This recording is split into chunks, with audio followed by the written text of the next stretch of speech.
בשם השם נעשה ונצליח, שיעור תורה, ברוכים הבאים, שבוע טוב, שבוע מבורך. We start a new week, another shiur. Today's shiur's topic will be two-faceted. First, I'm going to give you an introduction of of certain interesting stories, though it's relevant to a lot of different things. But the second part is a very critical topic that every Jew has to listen to, whether you're a child or a parent, religious or not religious. Today's shiur will be for a refuah shlema for Chaim Yitzchak ben Rochel and Tammy Debbie bat Rachel. Refuah shlema, refuat hanefesh, refuat haguf. Also for a Esther bat Tzipora, David ben Esriya, Levana bat Sarah, Sarah bat Levana, Dvora bat Mercedes, Elisheva Chaya bat Sarah, Yochevet bat Batya, Batya bat Sarah, and all of Am Yisrael Bezrat Hashem will have refuah shlema, refuat hanefesh, refuat haguf. So, Baruch Hashem, another parasha underway. We read Parashat Chayei Sarah last week. Had some interesting things over there. As usual, one of the great proofs against Christianity is to be found in that parasha. Where I actually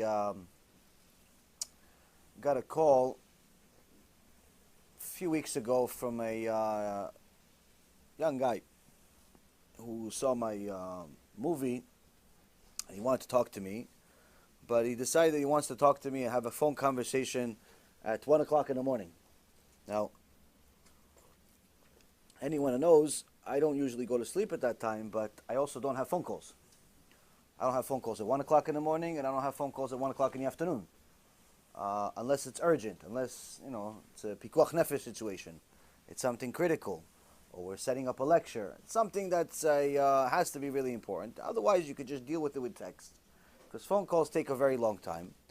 But anyway, he decided that he wants to call me 7 times at 1 o'clock in the morning.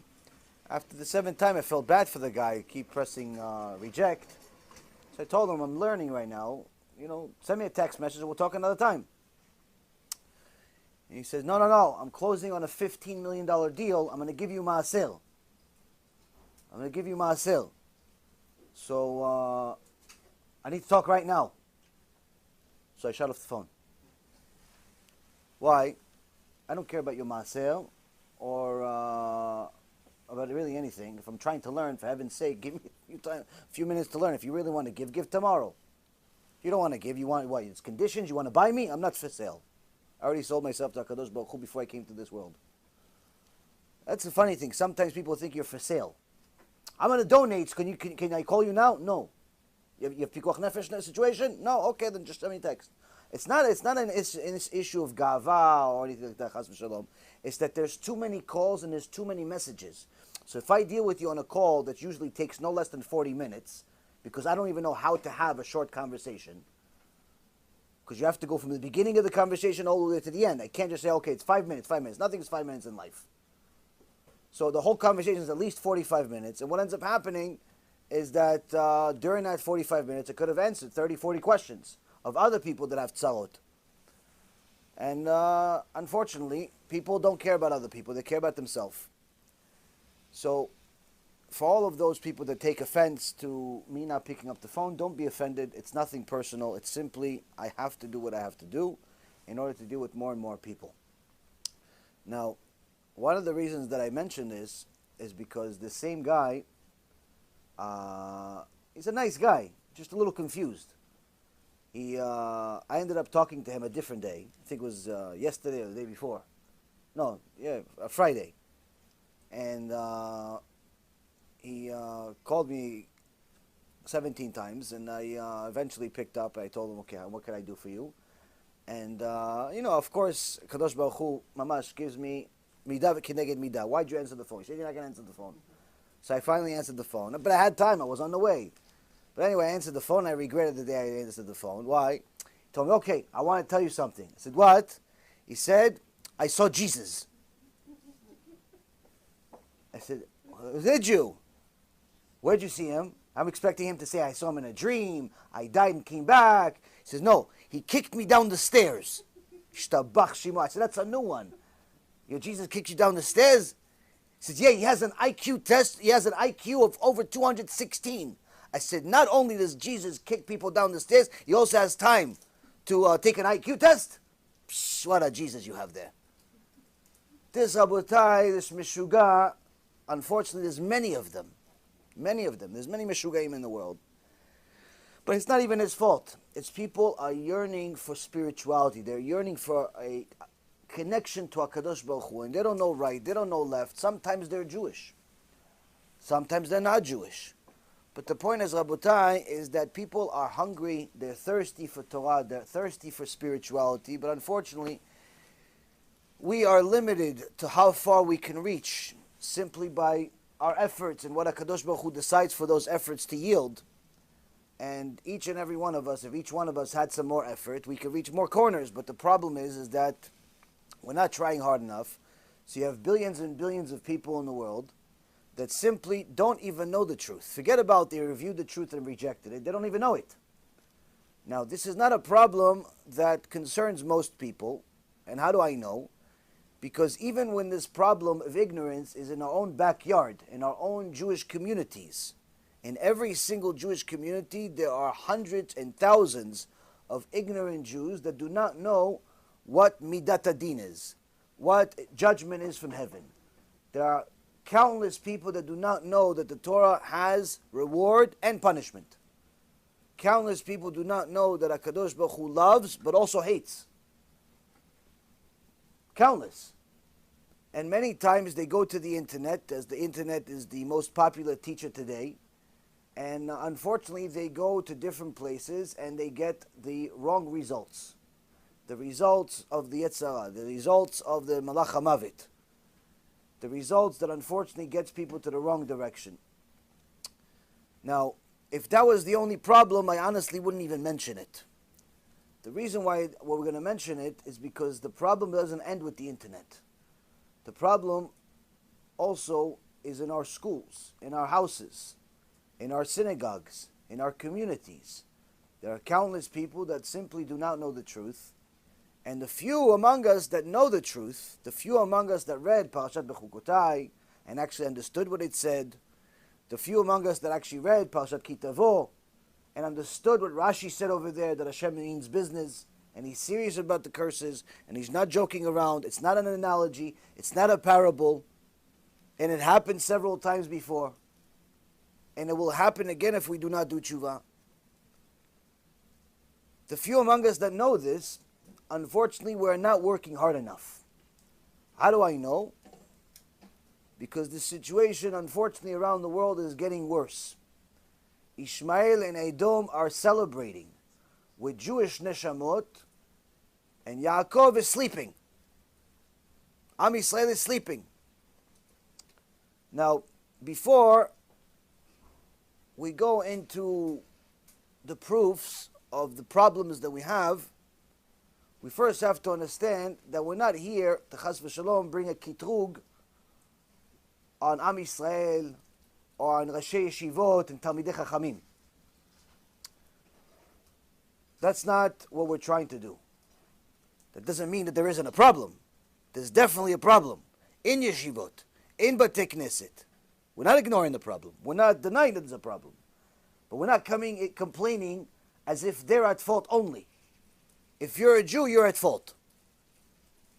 If you're Jewish, you're at fault. If you're not Jewish, you're also at fault. Everybody's at fault. But it's very important that when you talk about Talmidei Chachamim, Rashi Yeshivot, you treat things with care, because people that sacrifice their life for Torah, for Am Yisrael, have to be treated with a different type of treatment than an average Jew. Now, the Chachamim explained to us that Talmidei Chachamim marbim shalom ba'olam. Talmidei Chachamim, they increase the peace in the world. They increase the peace. Technically, your local synagogue is supposed to help resolve all the machlokets. Unfortunately, today, most of the machlokets are inside the synagogue. That's a problem. It's the opposite of what's supposed to happen. Technically, the Rosh Yeshiva is supposed to make David and Steve, best friends again. Sometimes the Rosh Yeshiva doesn't do it. Why? He's busy with many, many other things. Sometimes the Rosh Yeshiva causes it. Like today, I got one kid, young kid from New York, tells me his Rosh Yeshiva embarrassed him in front of all of his friends. Why? Because he listens to Rabbi Yaron Reuven. Because he listens to Rabbi Yaron Reuven, so the Rosh Yeshiva decided, I'm going to embarrass this young kid. Why? Because he's the only one doing tshuva. Chas v'shalom, you do tshuva in my yeshiva. You crazy? You're going to make us all look bad. Sometimes we have this, we have craziness. But the reality, the derech Torah, is la'arbot shalom. There's a few examples. I learned from Rabbi Ephraim of some famous and extraordinary examples of darkei shalom of the Torah. It's well known that Rabbi Ovadia, one of his dear friends, was Rav Tzion Levi from Panama, alav shalom. Rav Tzion Levi was one of the Gdolei Ador, but when he came to Panama, he wasn't. His understanding of Torah was extraordinary, but his zealousness for Hashem was far beyond anything. When he came to Panama, there wasn't much to stand on because, unfortunately, people do not have a leader for a long time. People start making up stuff, doing things. When he came to Panama, he was a young guy, young avrech, but it didn't make a difference. When he saw that somebody wanted to marry a goya, he put his foot down. When he saw that the president of the shul was a mechalel Shabbat, he didn't give him an aliyah in front of everyone. The guy was already regular to get an aliyah on Shabbat, the president of the shul. He said, I'm sorry, you cannot get an aliyah. What? What are you talking about? I'm the president of the shul. I'm the gvir. Millions of dollars. Sorry, you cannot get an aliyah. Well, you mechalel Shabbat. And if you stay here, I'm not going to read from the Torah. Now, since there's many, many people there, the guy felt embarrassed. Well, I'm going to fight with the rabbi in front of everyone. It's already embarrassing enough. No worries, no problem. I'll deal with you after Shabbat. What? I'm firing you. He's the one that writes the checks. Motzei Shabbat, Rav Tzion Levi tells his wife, okay, honey, I think we have to pack, we have to leave. Probably going to get fired. He sees Motzei Shabbat, a bunch of people show up to his house, thinking they're going to either lynch him or just tell him a public goodbye. All come to him with the president ahead of them. Kvod Harav, we're sorry. I'm sorry, Kvod Harav. From now on, whatever you say goes. So Rav Tzion Levi did a lot of amazing things in his keilah, and he built the keilah Tiferet in Panama, still to this day. I actually met a woman from there recently that listens to our shiurim. And Baruch Hashem, the keilah there is strong. Now, the Shulchan Aruch asks a question about halachot Shabbat. If the place that you live in does not have any ruv, which means that you are not allowed to carry, you're not allowed to walk around with your baby carriage, you're not even allowed to pick up your baby if there's no ruv. So if the community doesn't have any ruv, are you allowed to wear a watch or no? No, who wants to answer? Sutton. Satan Posek, like Rav Tzion Levi. No? And the Mishnah Berurah. Who's Posek the other way? Rav Ovadia Yosef. Satan's father is Talmid Chacham. Why? Rav Ovadia says in three places. In three places he says, in a Yabia Omer, Chelek Aleph, Siman Kaf Aleph, Ot Yud Zayin, in Yechaveh Da'at, Chelek Gimel, Siman Kaf Gimel, and also his son, the Rishon LeZion, Rabbi Yitzchak Yosef, in Yalkut Yosef, Ilchot Shabbat, Siman 301, Seif 44. All three say that you are allowed to wear a watch, but the Shulchan Aruch says you're only allowed to wear a watch if it's gold. You're allowed to wear a watch if it's gold. Not just allowed to wear a watch. Why? Says if there is no iruv, then you're right. The shaon is extra. The watch is extra. So Sutton Jr. is right. That's what the Mishnah Berurah says. It's extra. But if it's a gold watch, got some bling on it, it's got one of those things, got some diamonds, bling, bling, bling, all that stuff, then you're allowed to watch. Why? Because that kind of watch, even if it's broken, you still watch it. It's a piece of jewelry. It becomes part of your clothing. So you're allowed to watch it. You're allowed to wear it. But the point is, Rav Ovadia toiled and toiled through all of the poskim to show proof that it's allowed. It's allowed. Rav Tzion Levi, on the other hand, was machmir, like Sutton Jr. He says, no, I'm with the Mishnah Berurah, not allowed. Not allowed. So, every big rabbi has got helpers. Even small rabbis have helpers.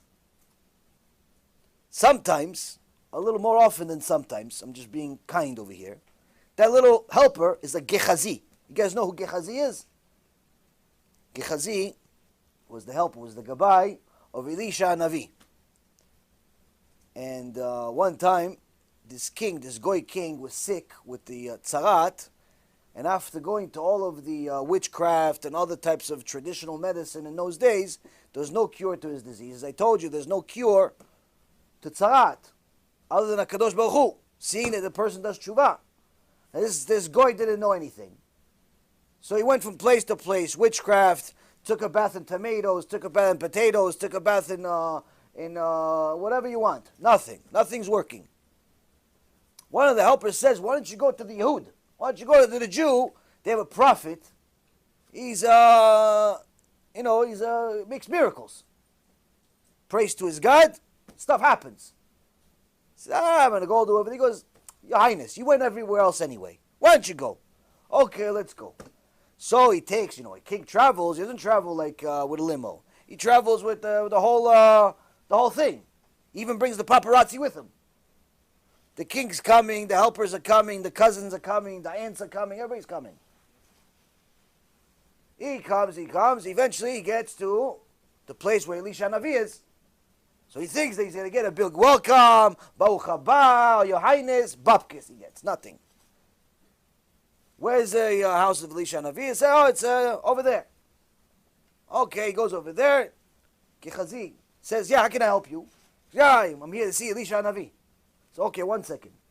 Talks to Kvod Harav, Elisha Navi, Elisha the prophet. This king is over here, says to see you. What does he want? He says he wants some type of cure. He has a disease, he has tzarat. Elisha Navi has Ruach HaKodesh, has Nevuah, has everything. Talks to HaKadosh Baruch Hu like they're friends. Elisha Navi says, tell this king to go to the river and dip in the river. So Gehazi goes and tells him. He says, Your Highness, Elisha says, go to the river and dip in the river. The king got hurt. Why? He says, I went all the way here. Not only is he a king, but he traveled a long way. He won't even see me. He got so upset. Almost as upset as the Chabadniks get upset at me when they see the movie that the Rabbi, Lubavitcher Rebbe died. Like I'm the one that killed him. Sometimes this guy today sends me emails, sends me text messages cursing me out because he saw the video and he doesn't like it. What did I do? I just showed you what you guys filmed with my voice in the background. You don't like my voice? Press mute. Anyway, he got upset. Got really upset. But, Mehmet, he's right to be upset. If I come all the way to your house, you don't even say hello? It's not nice. But Elisha Hanavi knew what he was doing.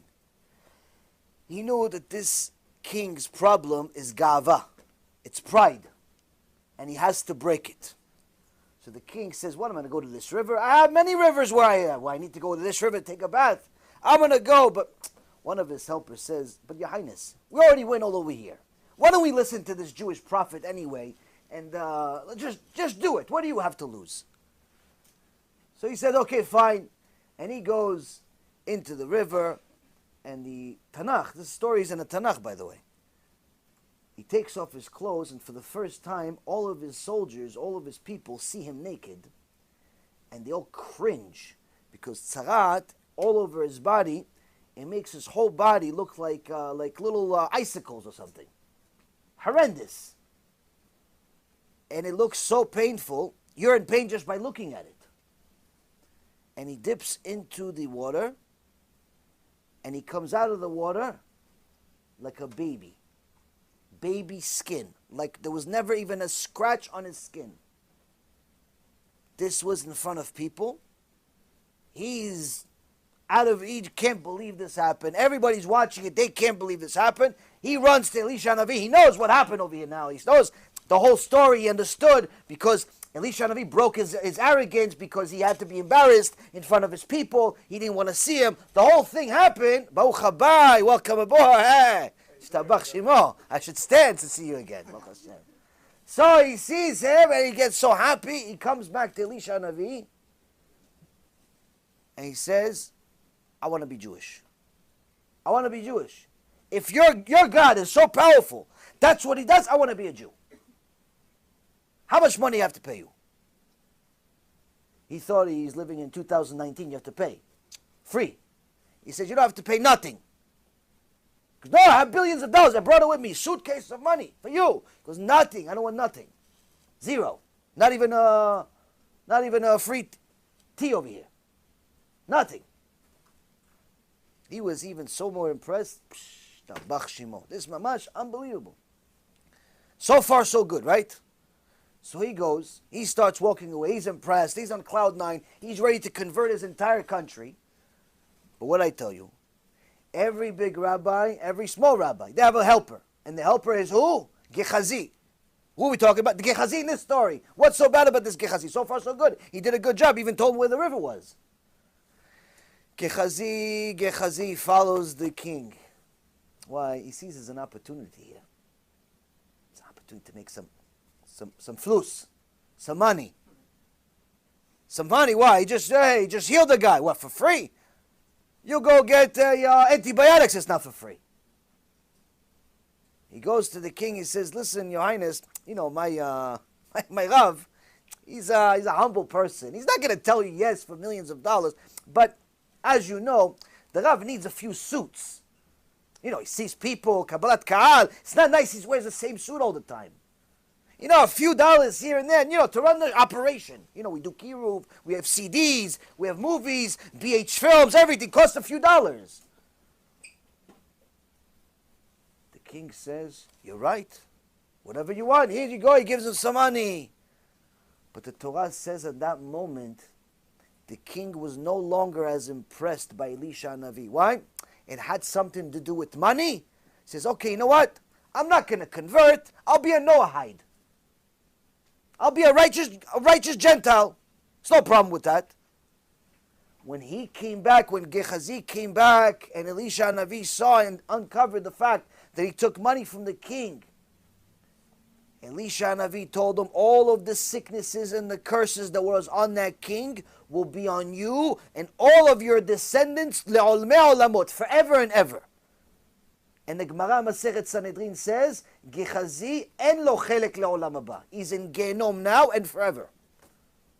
You know how long forever is? Calculate 1,000,000 times 1,000,000, and then forever. That's what Gehazi is. Why? Why? All he did is take a little bit of money. A lot of people take a lot of money. What? Rabotai Karim, there's a mitzvah called Kiddush Hashem. There's an avera called Chilul Hashem. Chilul Hashem, Torah says, there's no kapara for it in this world. The beginning of repentance, of tshuva for Chilul Hashem is death. When he desecrated Hashem's name for the sake of money, it wasn't just desecrating Hashem's name. It was also the fact that he murdered in cold blood all of the Jews that would have come out of this story. If the king would have converted, he would have been a righteous Jew. You know how many mitzvot and how many kiddush Hashems he would have done? His wife would have done every time she wears the kisui rosh, every time she goes to the mikveh, every time she cooks kosher meals, every time she sends the kids to a yeshiva. You know how many mitzvot she makes, how many mitzvot the kids make, how many mitzvot the kids make, and so on and so forth, until today they can make mitzvot. Trillions and trillions and trillions of mitzvot for generation after generation. All of this Kiddush Hashem missed out. Why? For a few dollars. For a few dollars. So if someone ever, chas v'shalom, says the word gechazi, just so you know, it's not a good look. And it was only for a few dollars. Now, Gehazi, who was his rabbi? Elisha Navi. That means, you know how many Shiurat Torah Gehazi heard? You know how much Torah Gehazi knew? You know how many Shiurim Gehazi could give you? He'd have the most famous YouTube channel in the world. He'd do a campaign, 36 hours, $36 million, or else nothing. And he'll get it. You know how much Torah he knew? But he lost his Olam Haba. Why? For a few dollars. For a little bit of Chilul Hashem. A little bit of Chilul Hashem, he lost everything. Unfortunately, Rabotai Kareem, many times rabbis have helpers, but they don't have time to micromanage people. They don't have time to see who's doing what, who's doing this, who's doing that. And unfortunately, many of the problems, especially the big machlokets, the big open debates, the big open fights that have happened in Judaism have been not because of the rabbis, the Talmidei Chachamim, that all day, all night they're toiling with Torah. It's been because of the Gechazis. It's been because of them. So now back to our original story. Arav Tzion Levi and Arav Ovadia were best friends. They learned together. They did a lot of kedusha together, a lot of good things together. But Arav Tzion Levi had a few gechazis in town. Why? They want to do sichsuk. They want to do a little balagan. Why? Rav Ovadia says you're allowed to wear a watch. Rav Tzion Levi says, not allowed to wear a watch. So they went to Rav Ovadia and says, Kvod Rav, you know, Rav Tzion, he's against you completely. Against you completely. Everything you stand for. It's terrible what you did. You went against Rav Tzion Levi. Try. Talmidei Chachamim don't pay attention to this stuff. Shortly later, Arav Tzion Levi invited Rav Ovadia to come to Panama. When he came to Panama, they say the welcoming that he got, even kings and princes and presidents didn't get. What a welcome he got. All types of theatrics and beauty and so on. It was an extraordinary welcome. Now, Rav Ovadia came to do shiurim, to do zikuei rabim, do kiruv, give some chizuk to the keilah. But when Friday morning came, he took his watch and took it off. And he put it away. Why? Why? Is it right or is it wrong to have a watch on Shabbat?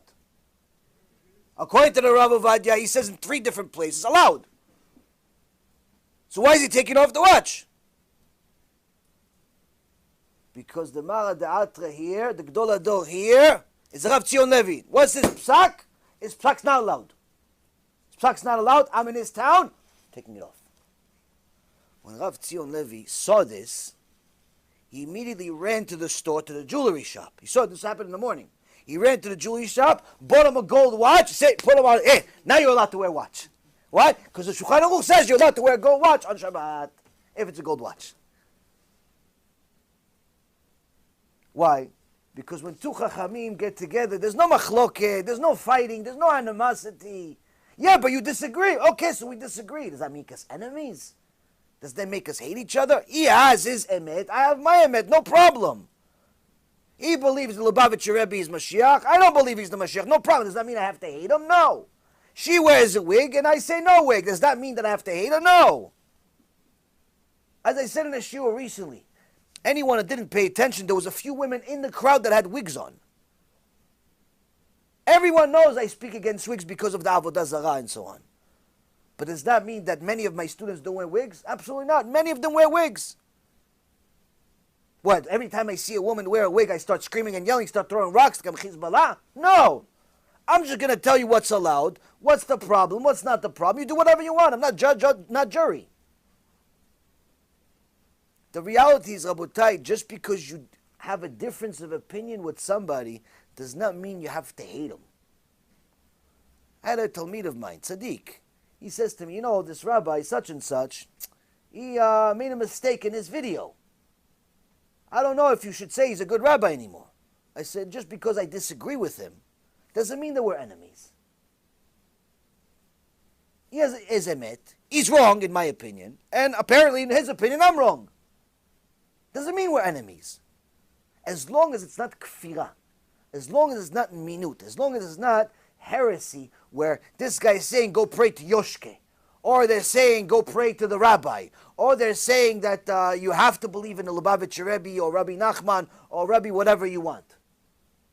As long as they're not saying things that are heretical, no problem. But if you start telling me that you don't believe in Gehenom, which is one of the 13 Ikarim, if you start telling me you don't believe in punishment, you start telling people that there's no punishment, you're going against the Torah, of course we're enemies. Why? You're an enemy of Hashem. I'm obligated to be your enemy.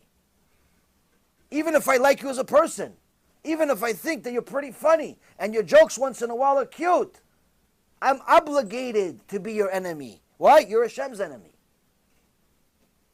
But a machloket, no problem.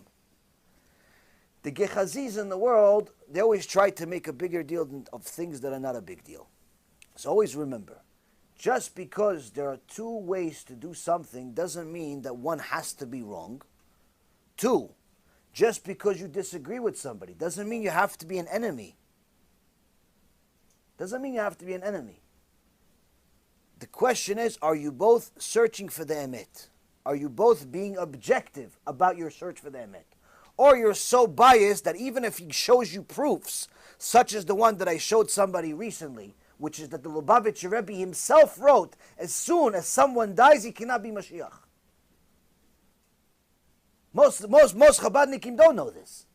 Lubavitcher Rebbe himself wrote, somebody dies, he cannot be Mashiach.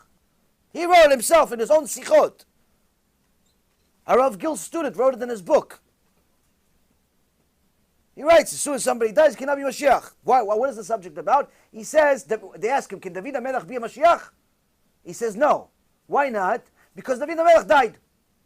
And as soon as someone dies, he cannot be Mashiach. Lubavitcher Rebbe write this. But most people are going to tell you, nah, he's just making it up. This is nonsense. It's nonsense. Oh, yeah, he brought you a source. Why? Because people I know like sources. Because you guys all Talmidei Chachamim, you like sources. So, Likutei Sichot, volume 35, page 206. Likutei Sichot, volume 35, page 206. If you'd like, I could send you the link directly to the page because it took me almost 45 minutes just to find the page because it's a huge amount of material they have on the Chabad website. It's a huge amount of material to go through the pages and so on. It's a lot of work. If you want, I could send you the link itself. You could go directly and see this on Chabad's website, not Yaron Reuven's website. I didn't make this up. I didn't write this. But this, Rabotai Karim, people want to still, want to believe this, want to believe that. No problem. Doesn't mean we have to be enemies.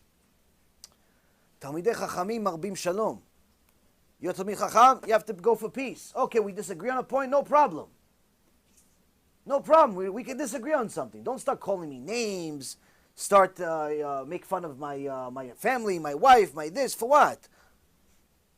What does that have to do with the fact that I'm Sephardi? What, so does that mean that if you're Ashkenazi, you believe in something, and I'm a Sephardi, I believe in something else? Where does this nonsense come from? The truth is, Rabotai Karim, we're going to get to eventually, in this shiur today, the obligation to be prejudiced. Right now I told you it's not good to be prejudiced, right? But I'm going to show you a place where you're obligated to be prejudiced. Obligated. Meaning if you're not, you're making a sin from the Torah. Now, when it comes to dealing with people, a person needs to know that you have to have kaf zchut. You have to give people the benefit of the doubt. If you don't give people the benefit of the doubt, you're simply going to hate everyone, including yourself. It's very, very critical that people learn how to give people that have chazakah of being kosher people the benefit of the doubt. Even if you see them do something that doesn't look so kosher. You saw the local rabbi that until now has been a great rabbi. You saw him drive on Shabbat. Now, who here believes you're allowed to drive on Shabbat?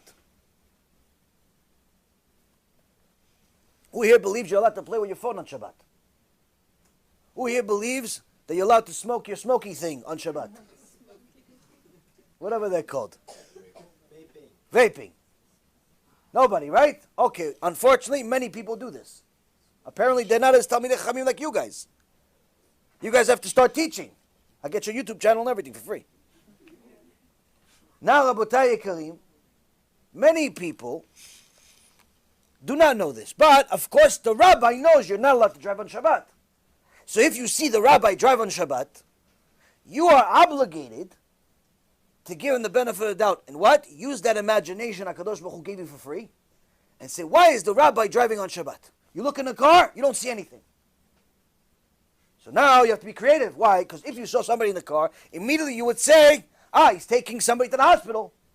Right? What if you don't see anybody? Dead body lying down. Somebody dead on the bed. Son's Talmid Chacham. Next week's already giving shiurim. Maybe he is laying down, the person.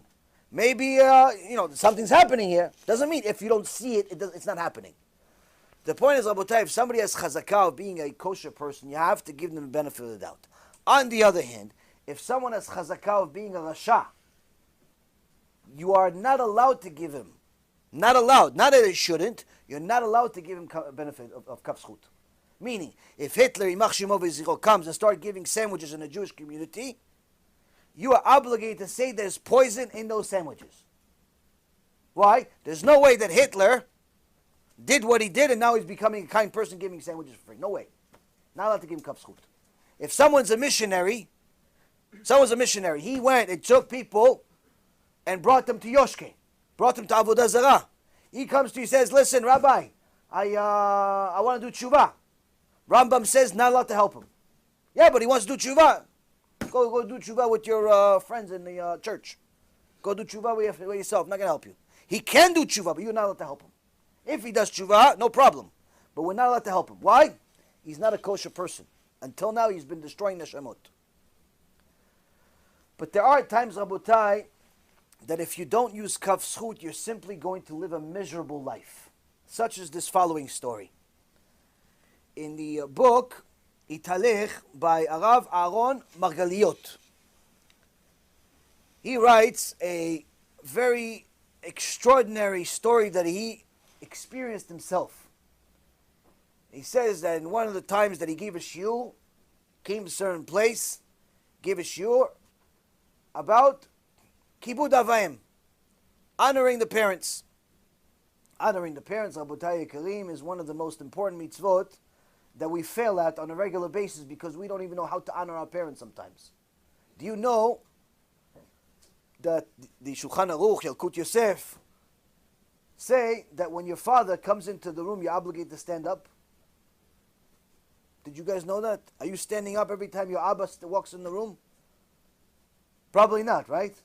If your Abba is a kosher person, he's not a missionary. Your Abba is a kosher person.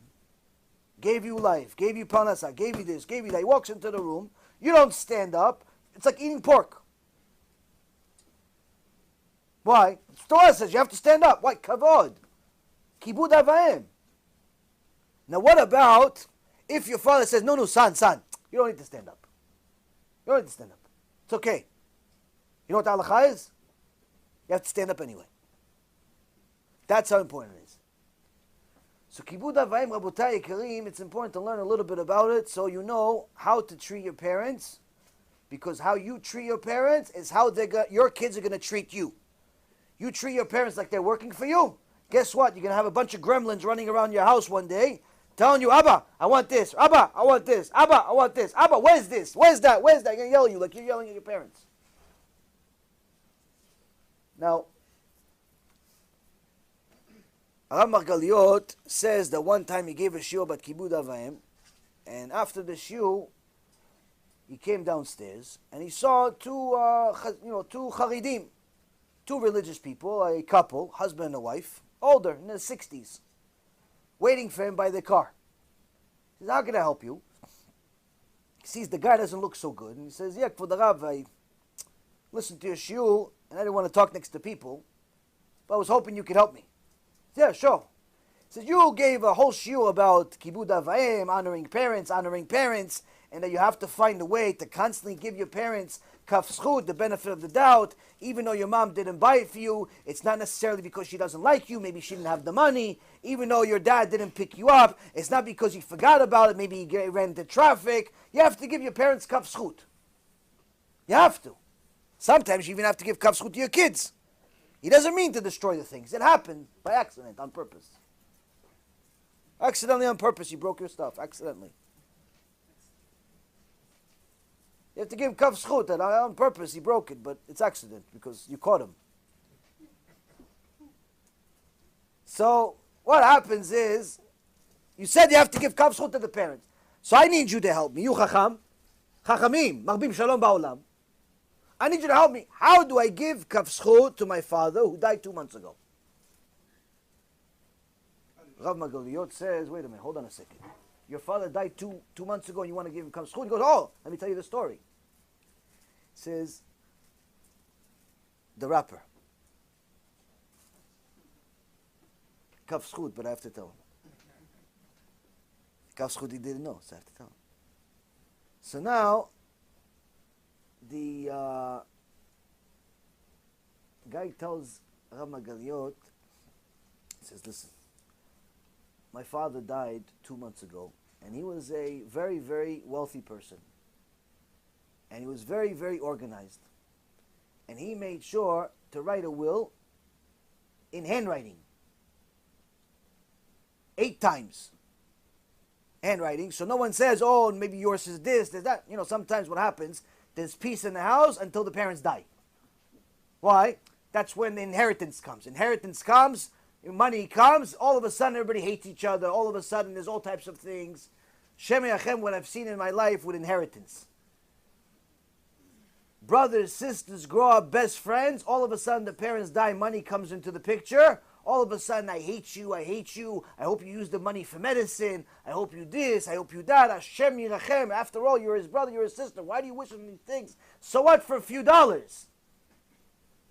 People, mamash, they start cursing their parents. Oh, I hate my mom. I wish she's in this place and that place. Why? Chas v'shalom, why? She gave my brother more money than me. Hashem Yirachem, what people do for money. Now, I saw a lot of this in the business world because I was the guy that usually dealt with the money. Now, anyway, this tzaddik says to Rav Margaliot, says, Kvod Harav, we're 8 brothers. And my father wrote and left the will to the rabbi as soon as he died. You know, everybody stopped crying and the alvaya and everything else. Came to the rabbi to see what the inheritance is. My father had 11 million shekels. A lot of money.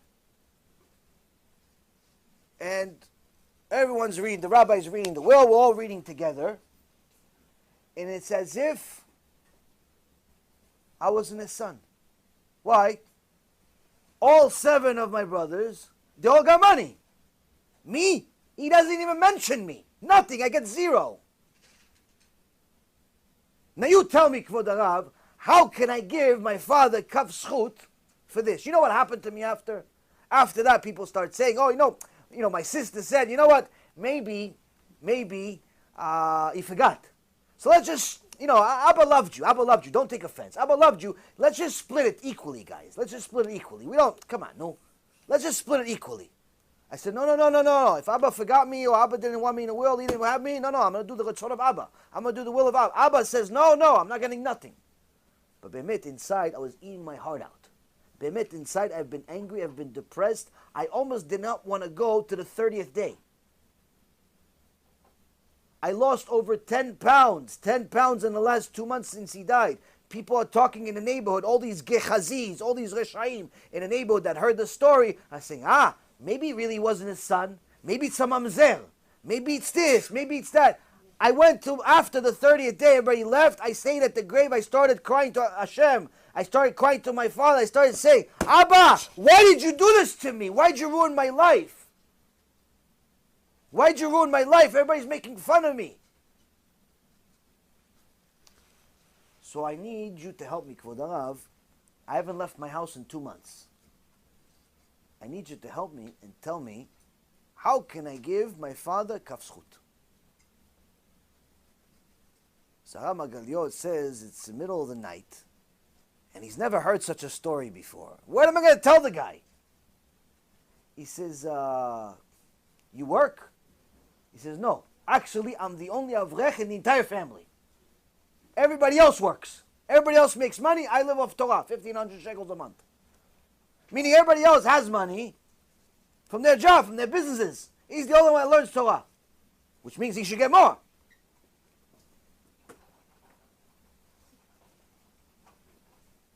Okay, so it's not the avrech thing. He says, maybe you offended your father? You had a difference with him? Never.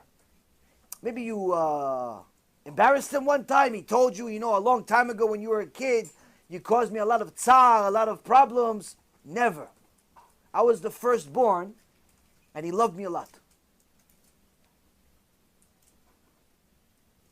So, oh my God, I was thinking, how can I make shalom in this situation? He says to him, you married, kids? He goes, yeah, it's my wife. He goes, you have any kids? He goes, yeah, we have 12 kids. Baruch Hashem. He says, what do you do? You're a vrech? Yeah. He goes, you're an older person. You probably married all of them. He goes, yeah, Baruch Hashem, every one of them is married. So how'd you marry him? You're only on a vrech, makes 1,500 shekels a month. He goes, oh, my father helped me. He goes, how did he help you? He says, for every kid, he gave me $50,000 for the wedding.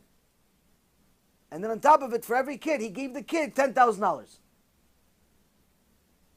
When he said this, he was saying it like nothing. He was saying, listen, what does that have to do with the inheritance? Kvod Rav. Rav Margaliot had a smile from ear to ear. He says, hold on a second. When he gave you the money, was the shekel about 4.9 shekels per dollar? Maybe 4.92? He said, yeah, about that, yeah. What does that have to do with something? He goes, Yishtabach Shemolad. Look at this. How many kids you have? 12 kids. How much did you get for a kid? 50,000.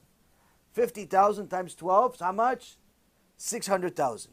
600,000 times the 4.9, you almost got 3 million shekels. Now what is the minag? What are we supposed to do when we give Yerusha? Firstborn gets double of the rest of the brothers. What did you get? 3 million. What did the rest of your brothers get? They got a little over 1 million. Your father actually gave you double what your brothers got. Because your brothers didn't get this 50,000. He goes, no, they didn't get. Nobody else got, only I got. Your father got it. He gave it to you, double what they got. He goes, yeah, but how come he didn't tell me? How come he didn't write in the paper? He says, let me ask you something. If your father wrote in the paper, my dear son, remember I gave you double everybody else? You think your brothers will be happy about this? Because tell you the truth, they probably wouldn't be. So your father was such a tzaddik, he not only gave you double, but he also wanted to make sure that there's peace. That the relationship between you and your siblings is not destroyed. The guy starts crying hysterical. And he says, I have to do a party now. He goes, what party? You didn't even get any money. He goes, no, I have to do a party to clean my father's name. And you have to come for the Rav. I'm going to invite all my brothers and sisters, and they have to all come. Why? I'm going to tell them this. Because I have to clean my father's name. And that's what he did. He had a party, nice fancy schmancy party, and he told his brothers and sisters, I want to tell you something. He tells them the whole story. He says, listen, Abba really did give me something. He gave me something while he was alive. Every kid, he gave me $50,000. Really, in the end, it was double, so on and so forth. He didn't write it in the will because he didn't want to get you guys mad. And I hope that now that I'm telling you, you're not going to get mad. The brothers and sisters were so happy that this happened. He says, listen, Mabruk, enjoy what you have. Just stop being so sad about Abba. They're all happy, everything happened. Why? Talmidei Chachamim, Arbim Shalom. Another story we see that if you use Torah, you're always going to get to something peaceful. As long as everyone is on the same page. Now, Rabotai, sometimes the confusion could be something as deep as this, sometimes the confusion can be something minor. There was a very famous mechanech, very famous Rav Moshe Turk, or Turk. He was a mechanech for probably 60, 70, maybe even 80 years, some people say. Teacher for kids. And one of his years, there was the first time that the Americans allegedly went to the moon.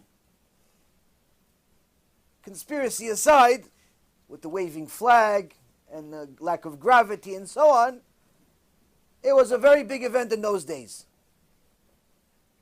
Now the rabbi repeated the story to the Talmidim in the yeshiva, Charidim. He says, the astronaut says, one step for mankind, a giant step for humanity, or something like that. And you can see God from here. That was in essence the point of the sentence. One step for mankind on the moon is a giant leap for mankind and humanity and so on and so forth. But one of the big things that he said is that you could see God from here. You know how great God is and so on. Now, while the Rav is telling the story, one of the kids in a class, little kid, goes like this. Meshuga. Meshuga. Meshuga. Now, if it was me, I'm taking the table, tach on the kid. What Meshuga? You making fun of me? No, permit. Average person sees a kid call, say this, Meshuga, Meshuga, you're crazy, crazy. Who do you think he's talking about? The teacher. Because you're the one telling the story. But with all of that experience and all of that Torah, Rav Turk says, he held himself back, he stopped, and he asked the kid, who's a Meshuga? What do you mean Meshuga? Why are you doing this? What does this mean?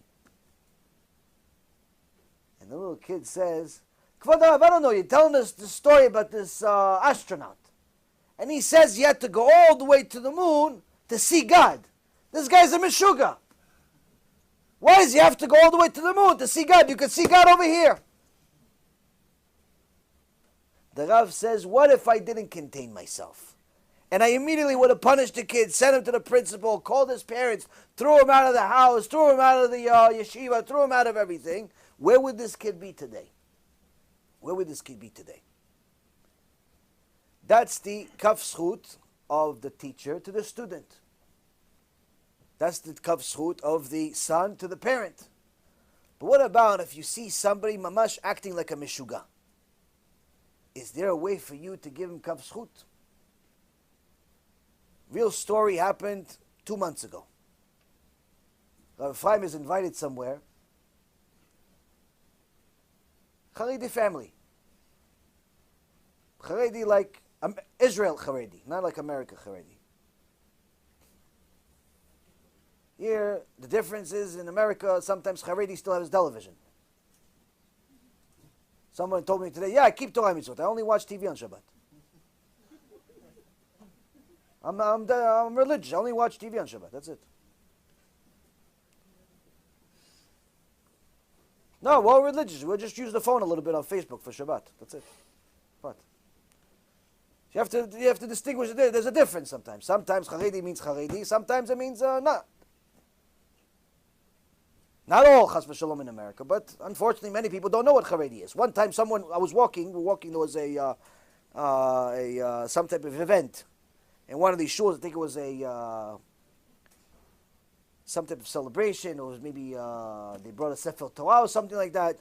And one of the, all the women were there, the men were there celebrating, and one of these women was talking to my wife, and she was telling, yeah, ever since we moved to this community, we became Haredim. She spoke in, became Haredim. And I hear this, and it doesn't match, it doesn't click. Why? She's wearing a mini skirt. She's wearing a mini skirt and a tank top, and she said she became Haredim. Sometimes people don't know what that means. Haredim means Chared la Hashem. Means you do everything Hashem says, including wear a long skirt. Now, anyway, Rabbi Chaim gets invited somewhere, and the family tells him, listen, Baruch Hashem, there's a 8, 10 kids in the family, everybody's good, go to yeshiva, except one kid got a little weaker. What happened? Ever since the mom died, Bar Minan, she died from cancer, and the kid got a little weaker. He ended up going to the army, and when he came back from the army, he had this long hairdo. Still kept Shabbat, still had a kippah, but his hair was so big, you weren't sure if he had a kippah or not, because the kippah got lost in the hair. Sometimes that happens. It gets lost. You have to where's Waldo? Where's the kippah? You guys even know where's Waldo is, or you're too young for it? Maybe 2 people in the room know where's Waldo. Oh, my dear friend from New York. I'm excited today. You guys are giving me some gifts today. From local, from New York. So anyways, kippah was lost in the hair. Where's the kippah? Nobody keeps mitzvah, but he has hair like this. So in the religious community, hair, first of all, the Zohar Kadosh says the more hair you have, the more dinim you have. You're bringing a dinim on yourself. You're bringing judgment on yourself. So you should not, for guys, not for girls. Girls have kisui rosh. No one sees your hair except your husband. But for guys, long hair is no good. Unless it's the payas or your beard. Other than that, hair on the head, no good. You're bringing dinim on yourself. Second of all, it's not a religious look. What are you, Shimshon HaGibor? You're Nazarite. What are you, Nazir? No. Shave your head and that's it, finished. Or whatever, you want to have a hairdo, but look like don't spend 5 hours in front of the mirror all day. After all, you're a guy. You spend 5 hours in front of the mirror, eventually become a girl. It happens. Tested. So now, the guy has hair like this, and his father yells at him, doesn't listen to his father. His sisters are embarrassed to go on shidduchim. Why? He's their brother. Who's going to take us with a brother like this? Hashem Yerachem. In the religious communities, they're very, very critical. Who your brother is, who your cousin is, who your father is, if you're divorced, if you're married, if you're black, if you're white, if you're green, if you're burgundy, if you have a missing tooth, if you don't have a missing tooth, how come you're not missing any teeth? Something. There's always something with shidduchei crisis. It's not shidduch crisis, midot crisis. Everybody has something. But now, Rabotai, this guy's got hair like Saba Chipet over here, and he has this hair. What's going on with his hair? Take off your hair. And he's getting smashed all day. People are making fun of him and yelling at him and take off this and stop it. Look like a religious guy. Stop it with this nonsense. You look like a this and you look like a that. And the guy, under no condition is he shaving his head. So they tell this story to Rav Ephraim. Rav Ephraim takes the guy to the side, starts talking to him. Oh, Hashem, the guy, he's got a head on his shoulder, he talks, he starts talking to him about, why don't you, you're a smart guy, you're a Jewish guy, you keep Torah, you keep mitzvot. Chalas with the hair already. Take off the hair, no, what's the big deal? No. For the Rav, the hair, staying. No, what's the matter with you with the hair? No, take off the hair. What's the big deal? Make your father happy. He doesn't have enough tzarot in the world. He has to deal with this. No, take off the hair already. No, what's the problem? I can't. So Ephraim sees this guy's mamash akshan. Usually, if you talk to a chiloni, you talk to like a secular guy about shaving his head, cutting off his kuku, he's going to say, no, I love my kuku. It's me. Me and my kuku were best friends. I remember when I had long hair, I wasn't best friends with my cuckoo. But some people, they have a cuckoo, they have a long hair, ponytail, they become best friends with the cuckoo. They think it's them. All you need to lost shave his head, he wakes up, he doesn't know where he is. But that's what happens sometimes. People get connected to the physicality of the world too much. But this is typical of a secular kid. Religious kid, it's not so normal. So he starts talking to him. Eventually the kid starts crying.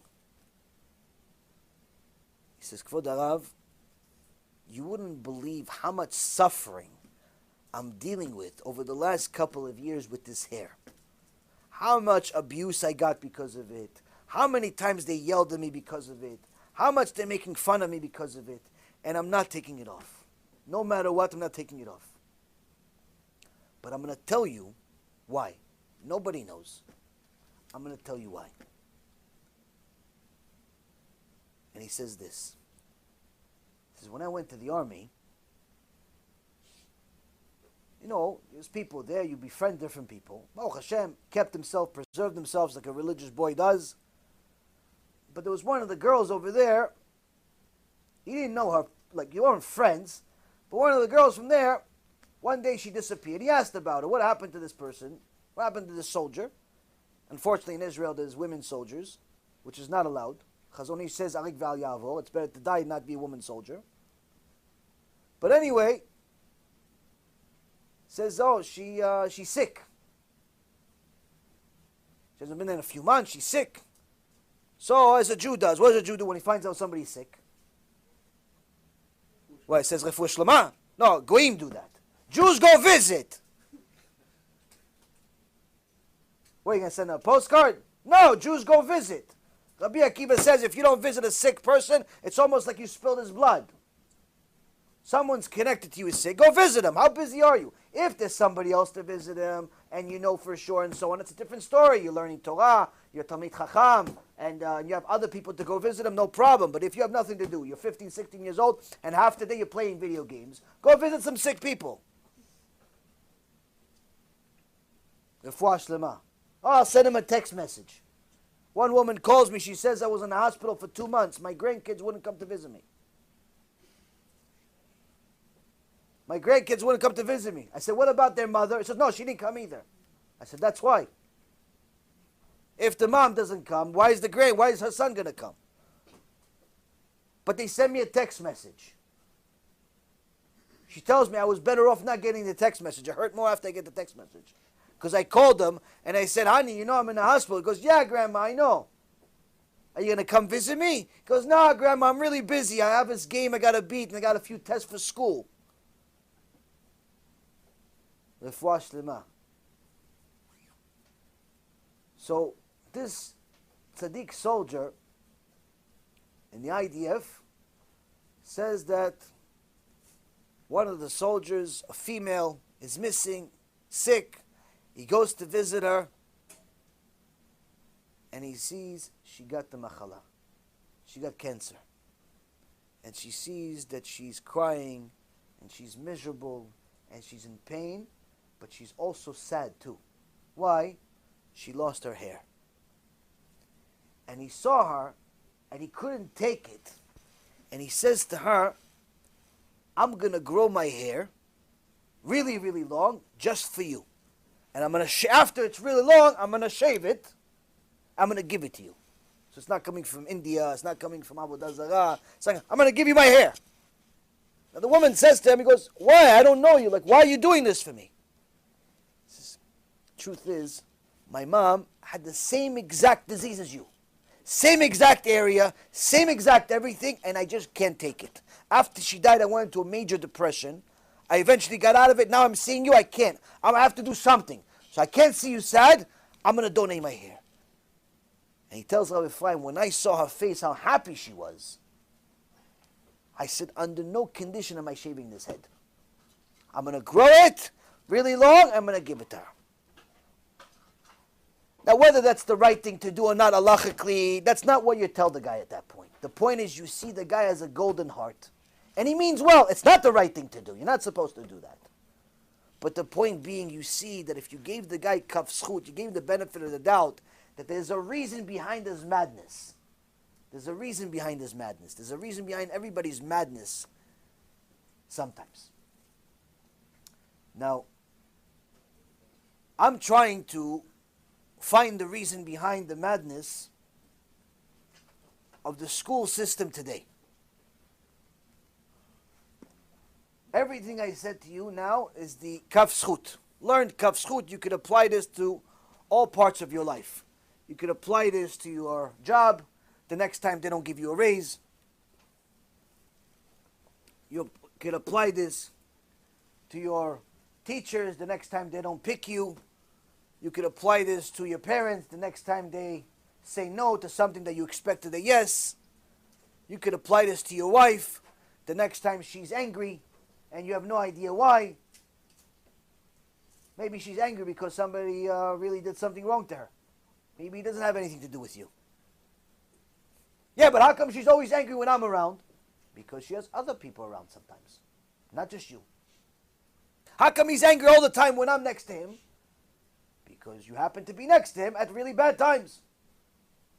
He was next to a bunch of other people that made him mad. You're the one that ended up getting the wrath of it, unfortunately. Give him the benefit of the doubt that it's not up to you. It's not always about you. Give people the benefit of the doubt. This you could apply to all parts of life. Kaf zchut. I'm trying to find the kaf zchut here for the educational system in the world. This is not just America. It's not Israel. It's everywhere.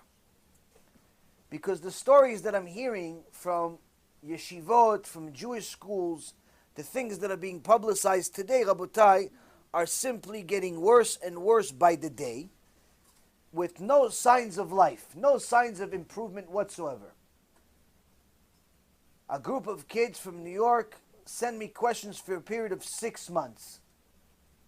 Now usually, you know who's the questioner based on the questions. If somebody sends you scientific questions, you know this person is interested in the science. If somebody sends you philosophical questions, you know this person is interested in philosophy. Maybe he read the Sun Tzu, maybe he read Aristo, maybe even read the Moreh Nevuchim. He read something that perhaps confused him. But the point is that you know who the questioner is based on the questions.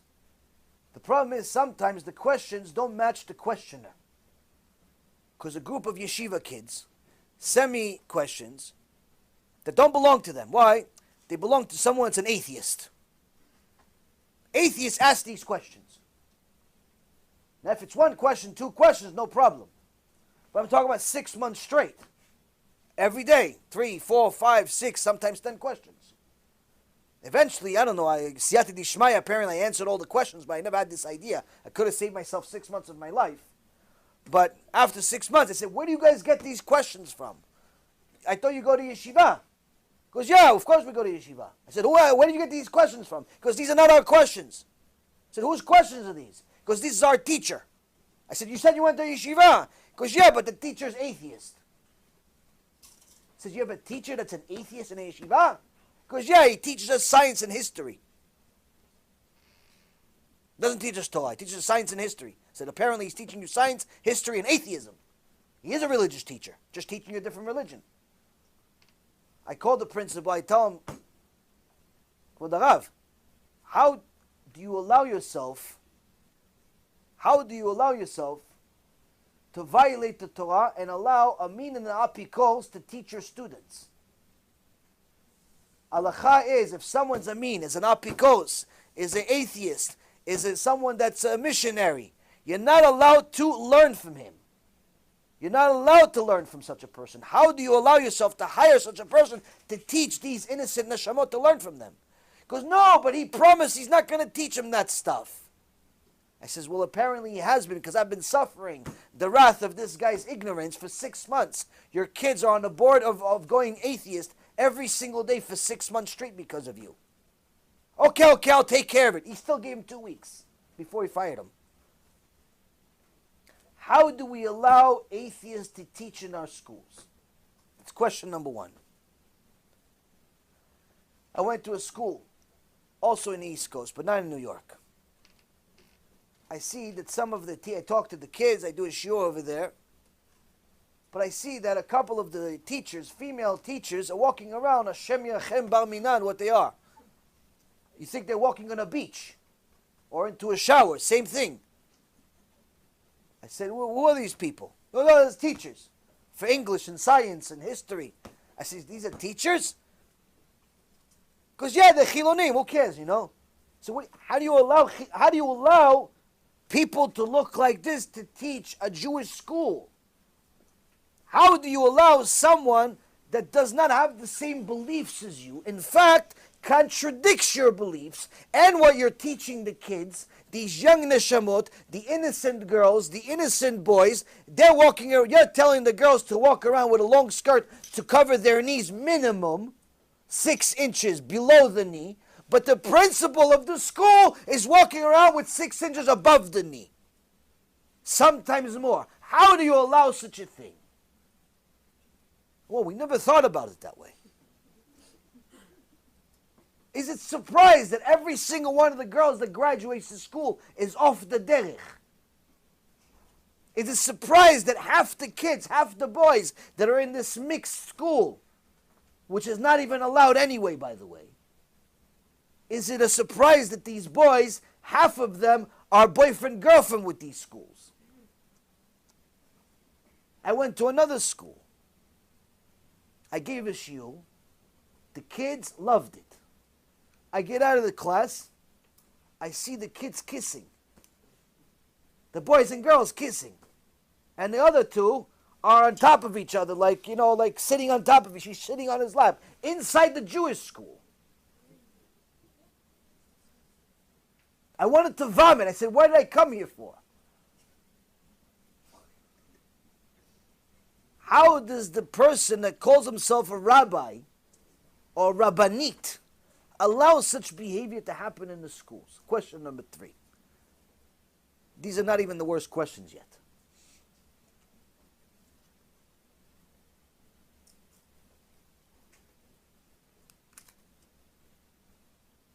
I get a call. A woman tells me, I have a problem. What's the problem? I just met a woman and she's crying hysterical to me and I want to help her.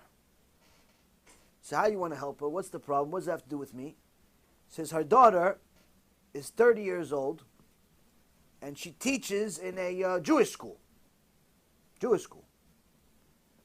And but this Jewish school likes money more than God.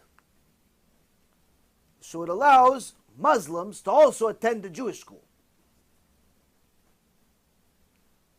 Now the Muslims don't speak Hebrew. They speak Arabic. Now they want to learn Hebrew when they go to the Jewish school. So what do they do? They want to catch up. So they ask for a tutor. Who's going to be a tutor? The teacher from the Jewish school. Wants to make an extra few dollars. So the teacher goes and teaches at Mustafa's house. And after a few months of teaching at Mustafa's house, she befriends Mustafa's mom, Fatima. And they're friends and friends and friends. And guess what? She likes Muslims now more than Jews. So she became a Muslim. Now you guys think this is a singular problem? Rabotai Kareem, our Jewish schools in the world today, are in such a horrendous shape as far as their avodat Hashem, as far as their understanding of Judaism at all, that there are Muslims in countless schools around the world, so much so that there was an article in the JTA on November 12th, just 10 days ago. My son's Orthodox Jewish school is 85% Muslim.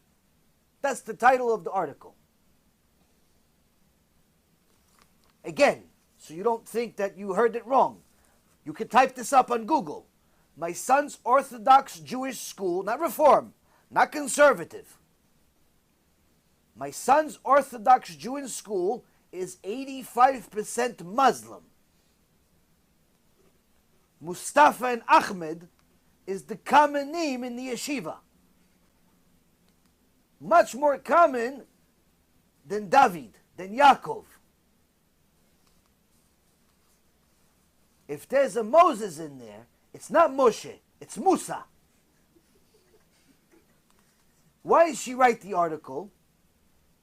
This woman wrote the article because her son is being tortured in school by Mustafa and Ahmed. They're telling him that be careful, you're going to get gassed next time. There's anti-Semitism inside the Orthodox Jewish school. This is not one situation. There are countless schools all over Europe. This one happens to be in Manchester. Mirvis' town. He's pro-Muslims. He just had a party with the Muslims a couple of weeks ago on Mitzvah Day.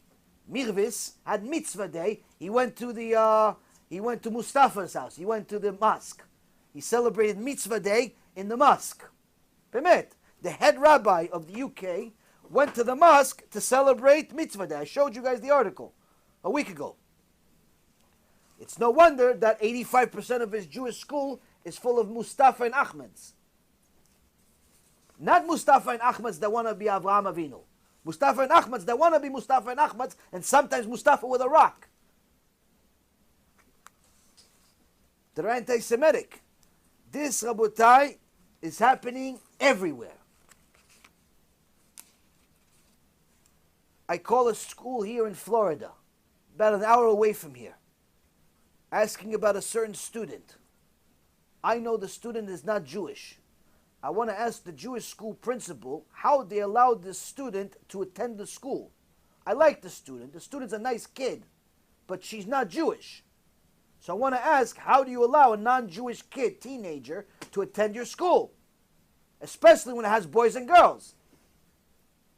So I call the principal of the school, and I get a little information about the school. It's a Chabad school. And I ask her, so let me ask you something. You know that the student is not Jewish, right? She says, yeah. So I was surprised. She said, yeah. Because the kid looks Jewish. Cute kid and everything. But I figured she fell for it. Gave a kav zchut. She fell for it. She thought the kid's Jewish. Maybe she lied in the application because she really wants to go to a Jewish school. But no. She said, yeah, like she was saying, like it's no chidush here. So I had to ask the second question. Well, how did you let a teenager girl that's not Jewish go to a Jewish school that has also boys too? Meaning that it's not just a problem if Maria is friends with Sarah. Okay, so Sarah may get some non-Jewish influence, but if Maria wants to convert or something, maybe it'll be good friendship in the end or something. No. Here there's a problem. Here there's a catastrophe. Here you have Maria and you have David in the same school, and they're both teenagers with hormones coming out of their ears. And as we all know, Maim Gnuvim Imtaku, stolen water are sweeter. Who's David going to want to be with? Sarah or Maria? Or Fatima? Who is he going to want to be? He's going to want to be with Fatima. Why? Because that's Maim Gnuvim, that's stolen water, that's not allowed. Even though Sarah's also not allowed, but still nonetheless, this is worse. We always want worse. So I asked the principal, how do you allow this? She says, half of our school is non-Jewish kids. I looked at the phone, is this a public school or yeshiva? Or a Jewish school? She goes, it's a Jewish school. I said, how do you allow this to happen? She says they pay tuition. $2,000 a month. $2,000 a month, you could be Fatima with the atomic bomb if you want. Doesn't make a difference. Bar minan. You're allowing intermarriage to happen inside the Jewish school. You're allowing znut to happen inside the Jewish school. But that's not the worst part. Trust me, when I heard this, I also said there's more.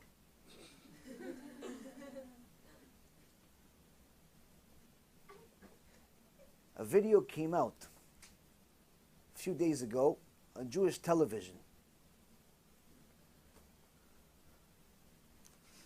showing missionaries, unfortunately, have been missionizing since time began with their stupid religion.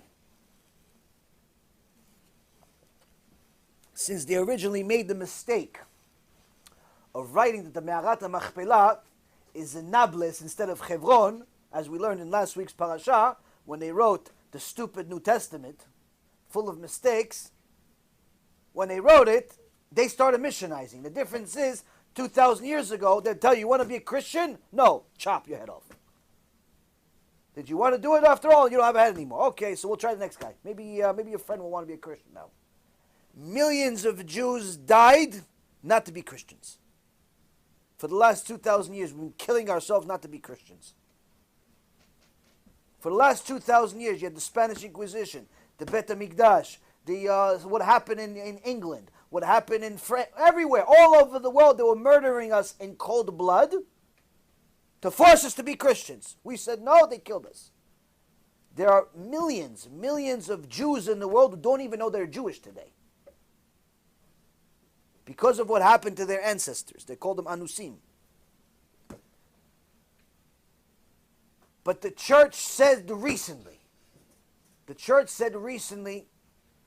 that what they did not achieve in 2,000 years, as far as converting Jews to Christianity, they achieved much, much greater numbers in the last 20 years.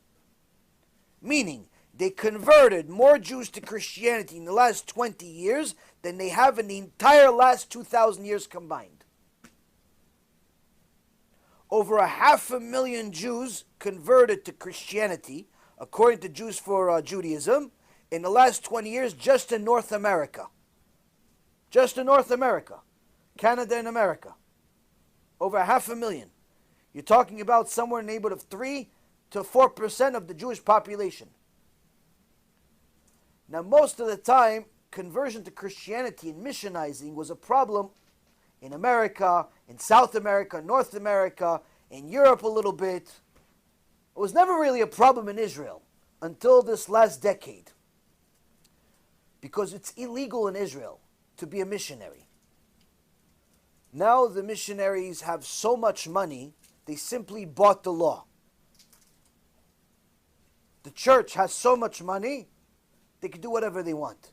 They're missionizing in open sight, open public. There's videos in Tel Aviv, videos in Ashkelon, videos in everywhere in the country. They're missionizing in open daylight, and no one is saying a word. If someone says something, they pick up their stuff, they open up shop a block later, a block away. And just this last few days ago, came out a video, worse than anything. Israeli Christian missionary baptizing at least a dozen or so Jewish kids, 13, 14, 11-year-old kids. Takes them all to the ocean, minors. This is not only illegal because of the missionizing, it's illegal because they're minors. Their parents didn't know about this.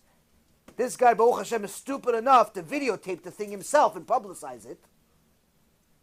But you see these innocent 12, 11-year-olds, 13-year-olds, girls and boys, he takes them all to the beach, and then he starts brainwashing them to admit to Hashem, to admit to the Satan that they believe in Yoshke, and Yoshke saved them and died for them, all this garbage nonsense. And then he takes them to the ocean, and he dips, and they dip, like mamash, 100% Christians, Catholics, church, in the name of Messianic Judaism. לפני שאני אדביל כל אחד או אחת, אני רוצה שתודו לפני אלוהים שאלוהים ישמע אתכם והשטן ישמע אתכם כשאתם באמת מאמינים במשיח ישוע. אל תתביישו, אתם עושים את זה בשביל אלוהים.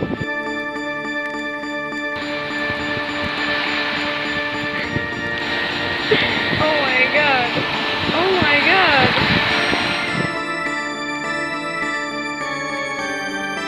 תגיד את מה שאתה מאמין, בלב, בפה, בקצרה, במשפט אחד, זה הכל, כי אתה מאמין. אני מאמין שישוע משיח תמיד בשביל הצלב, ושהפך את הלב שלו בשבילי, והוא ניצח את המוות. אמן, אמן. Amen.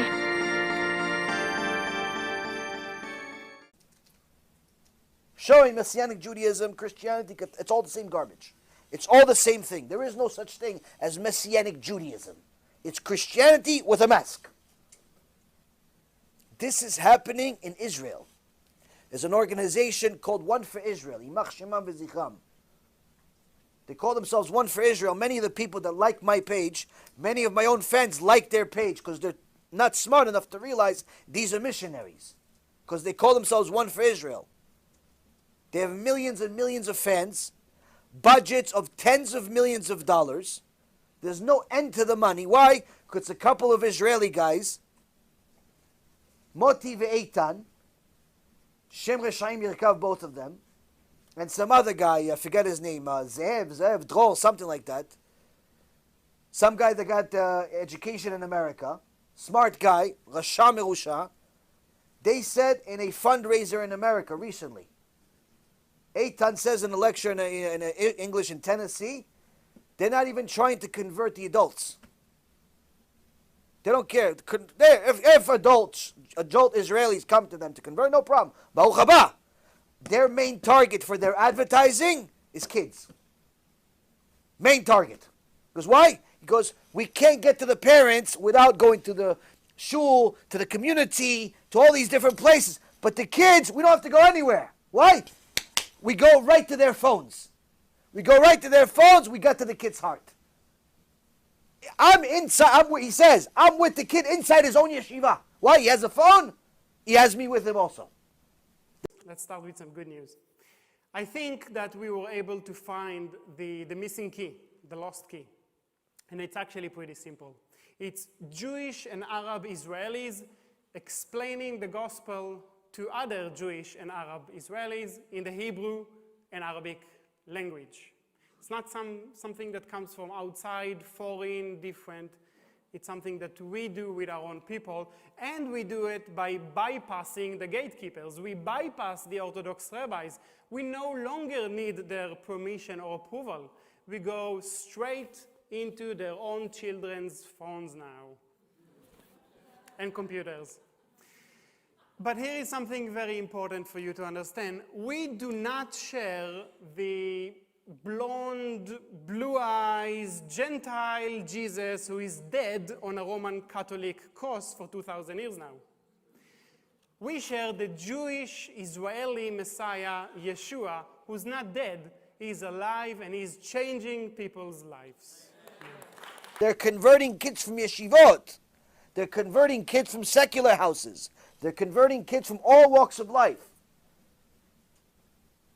And they're getting hundreds of millions of dollars from America now because they're the only ones that have pretty much open permission to do it because they're citizens of Israel. If an American Christian organization wanted to start open up shop in Israel, they would have a hard time doing it. They do it anyway because they have a lot of money, but they can't do it legally in open sight and so on. These guys do it in open daylight. Every one of their videos gets 10, 20, 30 million views. Their budget, if you take their budget for 1 year, you combine all the kiruv organizations for Torah, and we won't match. They're converting people by the dozens every week. People think that I'm crazy, and they think I make up stuff, but you see it happening.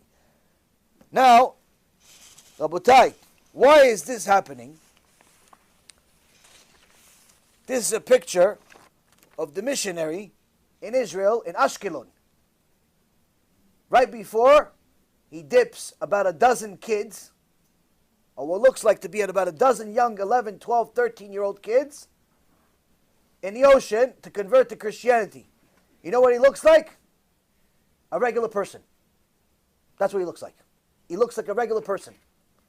If you look at him, before he starts talking his nonsense, you can't tell the difference. Why? He's an Israeli guy. He's an Israeli guy. There's nothing abnormal until he starts talking. Then he starts talking about all types of nonsense and so on. Now you know what also looks normal? This looks normal. You know what this is? This is a printout of the About Us page of the IFCJ. IFCJ is an organization. It's so-called a Jewish organization. A Jewish organization. Their founder died recently. Seemed like a nice guy, but apparently he was walking in the wrong direction. His name was Rabbi Yechiel Eckstein. And his organization is IFCJ, is the acronym for International Fellowship of Christians and Jews. Now you would think, who would ever donate money to make friends between the Jews and the Christians headed by a rabbi? Like, that just, it sounds more like a comedy skit or something. Well, apparently, Rabotai, they get $150 million a year. You could look at their budget online. It's a non-profit organization. It's big enough where they have to report their numbers. $150 million a year approximately, or a little less, maybe 137 a year. For what? To make friends between the Jewish people and the Christians. Let them into our yeshivot. Let us into the White House instead. We let them into the yeshiva, into the shul. They let us into the White House. They let us into Congress. They let us into Genom. They let us into Kafakela. They get us into all those fun places, but we let them into yeshivot, in synagogues, and Goldberg's house, and all that stuff. What does this mean? This is run by rabbis. This is run by Jewish people that call themselves Orthodox. You know what this means? This means that we are fulfilling the verse, Me'alsaich u'me'alvaich b'mich yitzeu. Your conquerors, your destroyers will come from within you. Our problem are not secular people. Our problem is not even the Christians. Our problem is not the Muslims. Our problem is not the government. Our problem is not money. Our problem is not the IRS or anything else. Our problem is the religious people. Us. We are the problem. Because we, as parents or as kids or as bystanders that call ourselves religious, just sit there and collect dust, do nothing while this is happening. Now, most of us didn't know most of this until I just said it. Some of us knew, but, delete. Somebody else will take care of it. Let me tell you something. There's not a single halakha in the world. There's not a single halakha in the world that will permit a Christian missionary to teach in a yeshiva or a Jewish school. No posek will say that. So you have to ask a question. You go to your local yeshiva and you look at the roster and you see if they have Christians on staff. If they're Christians and they're religious Christians, there have to be missionaries. Why? It's part of the religion. Part of the religion of Christianity is to be a missionary. If you're not a missionary, you're not a religious Christian. You're like a Mechalel Shabbat. Le'avdil. So now, Mr. Rabbi, we're giving you the kaf zchut that you didn't know that if you're a Christian, you have to be a missionary. We're giving you the kaf zchut that if you're an atheist, you are always a missionary. All atheists are missionaries. We're giving you the kaf zchut that you didn't know that Mustafa and Fatima are going to end up recruiting people to Islam. Question is now that you see there are horrible results, there are many Davids that are suddenly becoming Muhammads. There are many Davids that are suddenly becoming Yoshke. It's happening with large numbers. How do you justify allowing non-Jewish people to teach in your yeshiva? How do you justify allowing secular Jews with false ideologies to teach in your Jewish school? How do you justify allowing non-Jewish children to attend your school when you know that the most influential people to a child are his friends? If you let David and the other David, the secular David and the religious David, play together, eventually both become secular. Why? That's how it works. If your school, if your kid's school is not prejudice, take your kid out of the school.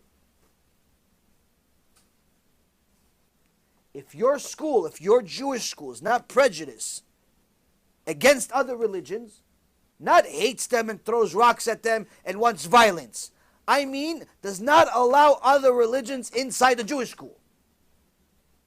In fact, even the religious Jews have to be monitored because sometimes they look religious but don't act so much. If your kid's school is not prejudice, take the kid out of school. Homeschool him. Send him to a better yeshiva. Why? You're going to have a disaster in your house if you don't. I get disaster after disaster on my phone as if it's 911. But unfortunately, by the time they get to me, it's too late. The kid already became Mustafa. The kid already became Ahmed. The kid already became Jose. The kid already became Yeshke. He already became something that he wasn't born that way. It's too late. She loves him. He loves her. They want to get married even though they have different religions. We'll work it out. We'll figure it out. If your yeshiva, your Jewish school, your Masorti school, your Datiloni school, your whatever school, you want Judaism to be attached to that school, you have to be prejudiced. Prejudice with the students and prejudice with the teachers. If the school is not prejudiced, it's not a Jewish school. It's not a Jewish school, not anymore. Why? Because Rabotai, the kaf zchut that we give to Rashi Yeshivot is that they've delved so much into the Torah that they have no idea what they're dealing with. They don't realize that the number one mitzvah for a Christian is to missionize and get other Christians. One famous Christian missionary told Rabbi Daniel Lasso, a very famous counter missionary who himself used to be missionary actually. One Christian missionary told him, when he asked him, why do you care so much about Jews? Why do you spend $250 million a year just on missionizing Jews in Israel? Forget about the rest of the world, it's billions. $250 million a year on a tiny little country that's smaller than New Jersey. Why? The Christian missionary told him, because what do you mean why? 1,000 non-Jews are not worth one Jew to us. 1,000 non-Jews are not worth one Jew to us, the missionary tells him. All they want is Jews. That's their mitzvah. That's their mitzvah. That's their biggest mission in life. Meaning, Rabotai Karim, if you hire a Christian, that's a religious Christian, he has to be a missionary. She has to be a missionary. She may not be openly a missionary. She may even disguise herself. Like what they're doing today, they're pretending sometimes to be Hasidim. Like they were caught in New York and in Chicago recently. A couple was caught pretending to be Hasidim. Kisui Rosh, Peyez, and everything. But they're Christian missionaries. They get people to befriend them and they start telling about Yoshke. So they do all types of strategies just to focus on Jews. If you're going to hire Christians, you have to know you're violating the Torah. Why? A Christian by definition is a mean. He's a mean. You're not allowed to learn from him. You're not even allowed to be within 6 feet of him. According to Halacha, Mr. Rosh Yeshiva, you may have not known this, Mr. or Mrs. Principal of Jewish school, you may not have known this. Now you do. Now you do. Halachically, not a single posek in the world is going to allow you to hire a missionary to teach the kids. Now what about what Muslims? Go look into the Muslim world. They're not necessarily all throwing rocks. Some of them are actually smart people. And what do those smart people say is the number one mission of a Muslim? Dawah. Dawah is the number one mission of a Muslim. What's dawah? Dawah le'avdil is kiruf to Muslim. Dawah is to make people Muslims. That's why if you go in New York, you have all these carts, these food carts. 9 out of 10 of them are run by Muslims. And 100% of them have a sticker on it. Says Dawah on it. And they give people the sticker, Dawah. Most people don't know what it is. Oh, wow, it's so cool. Arabic handwriting. Oh, that's great. Wow, it's so amazing. It's so authentic. Yeah, he's turning into a Muslim, little by little. قول يا الله. ليش it's written here لا إله إلا الله? Why it's become like Muslims cards all over?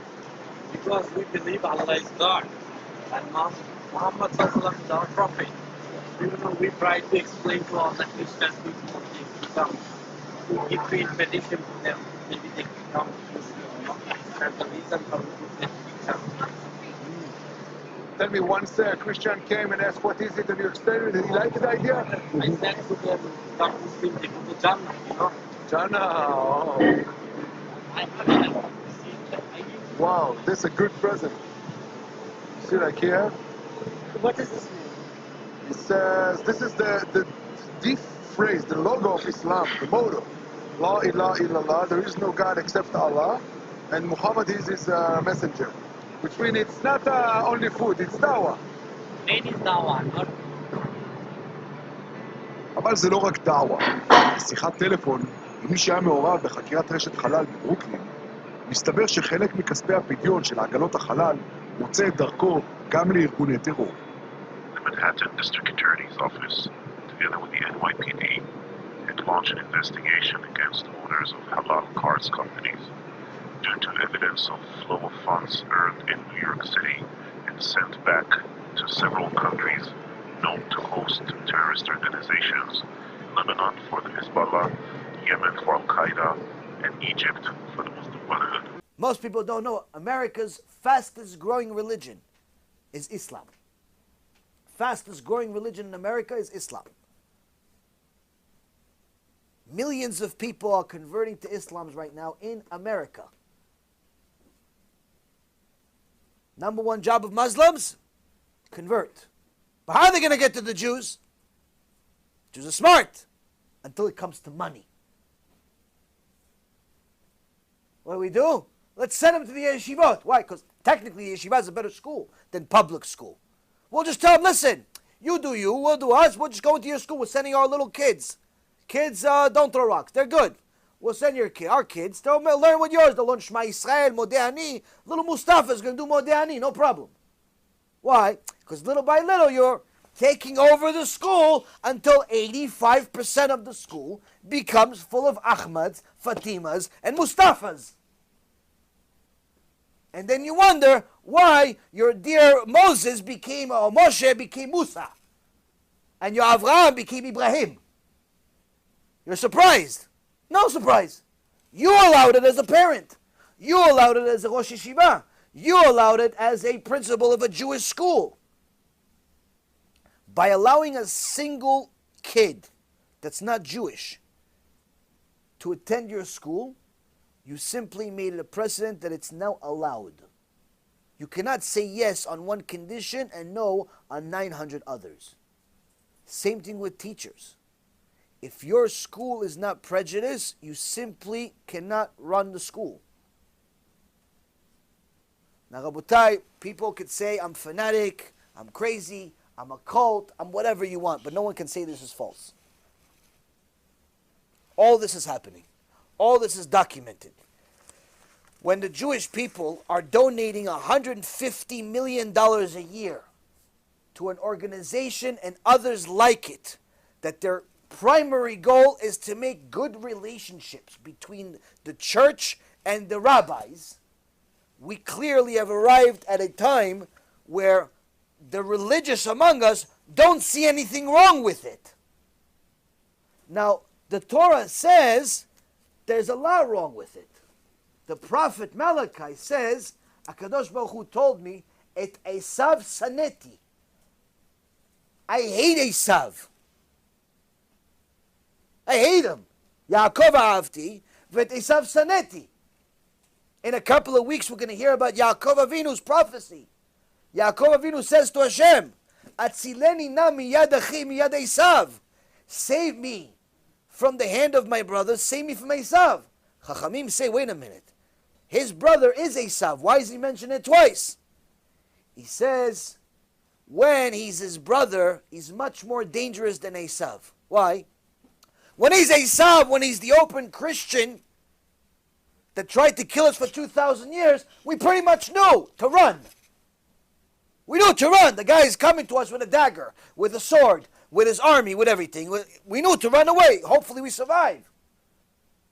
But when he's coming to us and saying, fellowship, Achi, my brother, let's be brothers, Achi. What? You want the rabbi to be in the White House? Give a bracha to Donald Trump? You want the rabbi to what? What do you want the rabbi to do? Well, put him.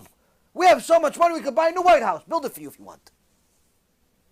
Just let us do what we want in your place. When it comes to me as Achi, he's much more dangerous, Yaakov says. Why? Because it could fool even the wise among us. It could fool even the wise among us. Rabotai Karim, prejudice sounds like an awful word. most of the time it is an awful word.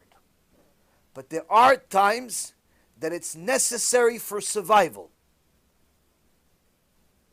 Your cells in your body have to be prejudiced against dead cells, against sick cells.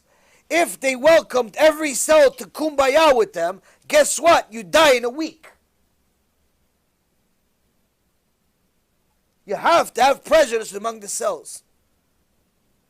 As a people, we have to be prejudiced. Because if we're not prejudiced, we're simply going to be swallowed up by Esav and Ishmael as if we never existed, chas v'shalom. I'll give you a last example. The Torah tells us that we have a unique mitzvah of para aduma, the red heifer, the red cow. And the red cow, in history, we've only had 9. All of history. You go now to the zoo, or you go to the farm, or you go down the highway on the way to the supermarket over here. You're going to see a few different places that have cows. You may find some cows that have some reddish color, some black, some white, some this, some that, but you're never going to find a pure red cow without 2 hairs that are black. All the red cows you're going to see are always going to have a little bit of white, a little bit of black, a little bit of all types of other colors. It's not going to be perfect red. In history, there's only been 9 perfect ones that have been used in the Beit HaMikdash. They say that now there are two more that are candidates to be used for the Beit HaMikdash if it was built right now. But we have no Beit HaMikdash, so technically they're not valid right now. Why? Because we don't have a Beit HaMikdash. By the time we have Beit HaMikdash, something will go wrong. Now this mitzvah of red cow, the red heifer, is very unique. Why?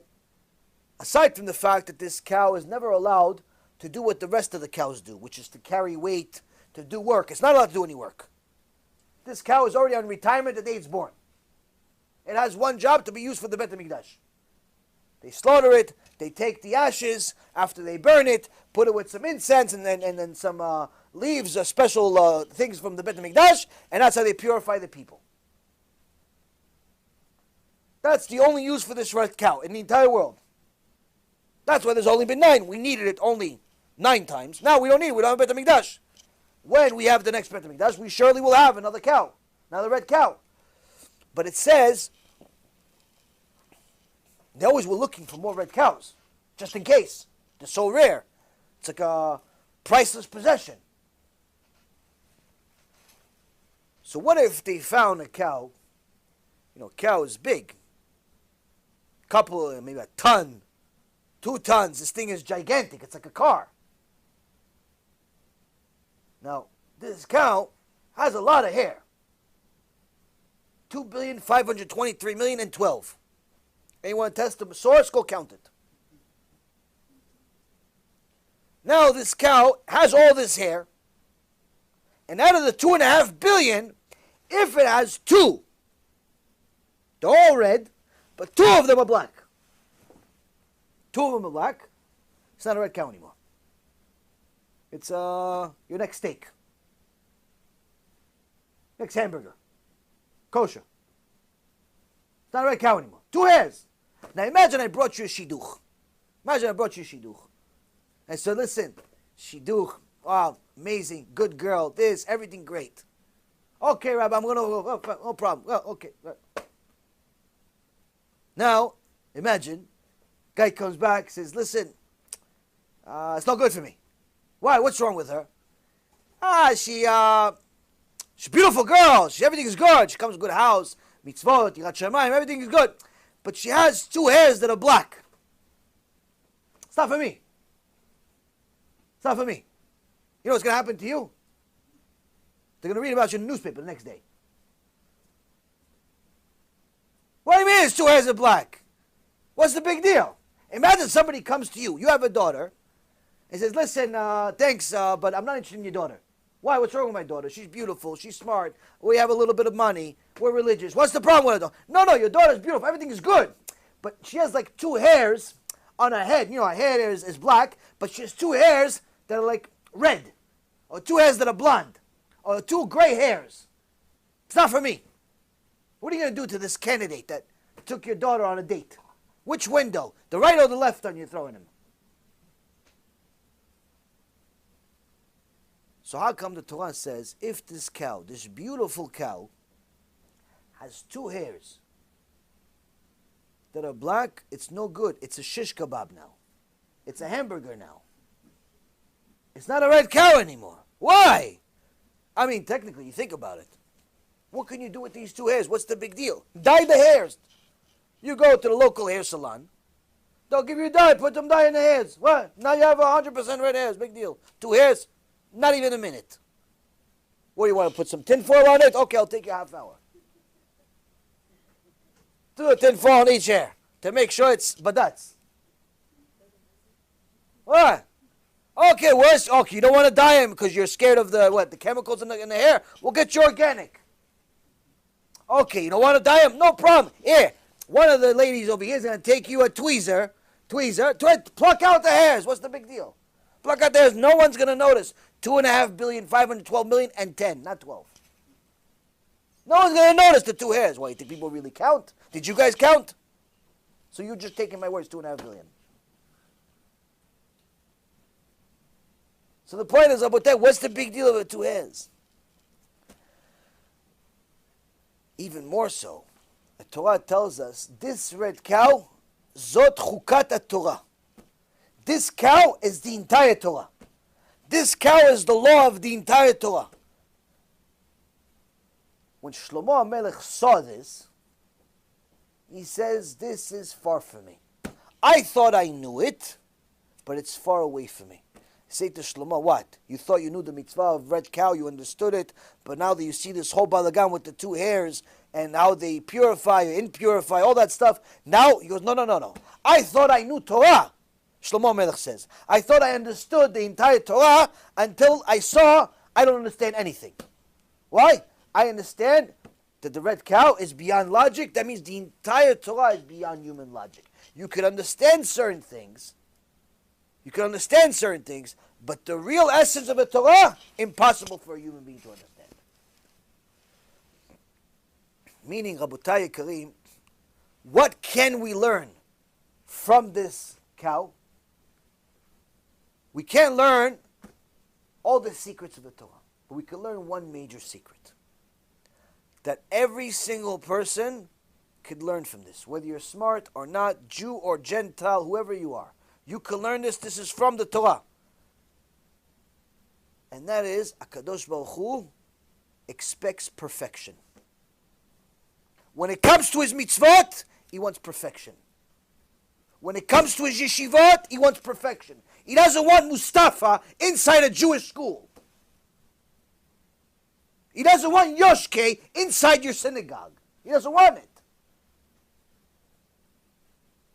He doesn't want it. Why? You have his children on the line. Every day in your tefillah, after Amidah, what do you say? You say the Yiratzon after the Amidah, you take 3 steps, and then everybody says something, they forget what they even say. What do you really say? You're saying to Hashem, grant us our portion in the Torah to perform your statutes of your will, and to serve you belevav shalem. Le'avdecha belevav shalem, to serve you wholeheartedly. What does it mean to serve Hashem wholeheartedly? What does it mean? It means that when you serve Hashem, you shouldn't have anything else. Not your money, not your job, not your wife, not your husband, not your kids, not your opportunities, not your failures, not your miserable situation, not your great situation, not your shoes, not the basketball team, not the stock market. Nothing on your mind when you pray to HaKadosh Baruch Hu. HaKadosh Baruch Hu, when you serve him himself alone. That's it. Someone came and told me, I don't understand why Hashem is giving me so many problems. I don't feel like he's helping me. The conversation develops and he tells me, yeah, well, I'm not so perfect with Shabbat, and my wife is not exactly modest, and there's a few things I need to work on, but still, maybe if Hashem helped me more, maybe I could do more. Now, what did we learn today? We learned two things. Number one, Rabotai, we have to give kaf zchut. One of the things we have to give kaf zchut to is HaKadosh Baruch Hu. If he's causing you suffering, you should be sure it's for your interest. It's for your interest. Why? Because he expects you to serve him wholeheartedly. He expects you to serve him completely. When your Shabbat is 99%, you only burned 1% of the Shabbat. You only drove for 5 minutes in the Shabbat. You only played with your phone for 10 minutes in the Shabbat. You only wore a mini skirt only for a half hour today, outside, when people saw. And all the avirot in the world were made. You only desecrated Hashem's name for 15 hours a day, not the whole 24. You only did this and you only did that. What's the kaf zchut you should give? You should give Hashem the kaf zchut if he's giving you suffering. Why? Because the reality is, if he judged you like you serve him, he'd kill you right now.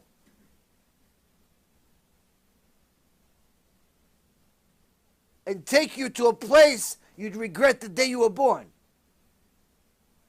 When HaKadosh Baruch Hu gives us suffering, whether it's a heartache, or a headache, or a toothache, or a footache, or a bank ache, or a mortgage ache, or a wife ache, and a husband ache, and whatever ache we have, it's all because of our ma'asim, because we're not serving Hashem 100%.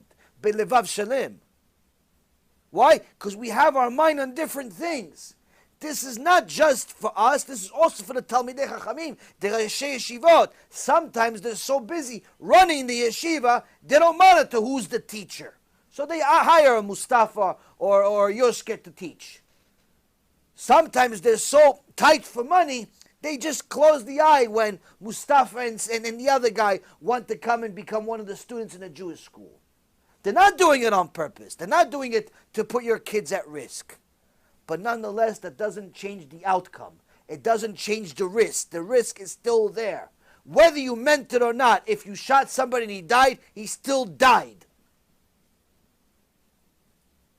Whether you meant it or not, if you ran him over with a car, whether it was an accident or not, he still died. He still died. It's still the outcome. When HaKadosh Baruch Hu is punishing us, he's trying to redirect us, to fix something. To fix something, to fix something, to fix something, and eventually arrive at serving Hashem completely. If we serve Hashem completely, you'll see that your life becomes more complete. You'll see that you'll understand your problems. You see that you'll understand your Kiddush Hashem that you have. Your all the issues that you have in your life, you'll start understanding it. You start understanding all the good that you have, all the bad that you have, all the trouble you have, all the amazing miracles you have. When you serve Hashem b'levav shalem. Rabotai, right now as a nation, the situation is simply getting to a point where we are forcing Hashem to get involved.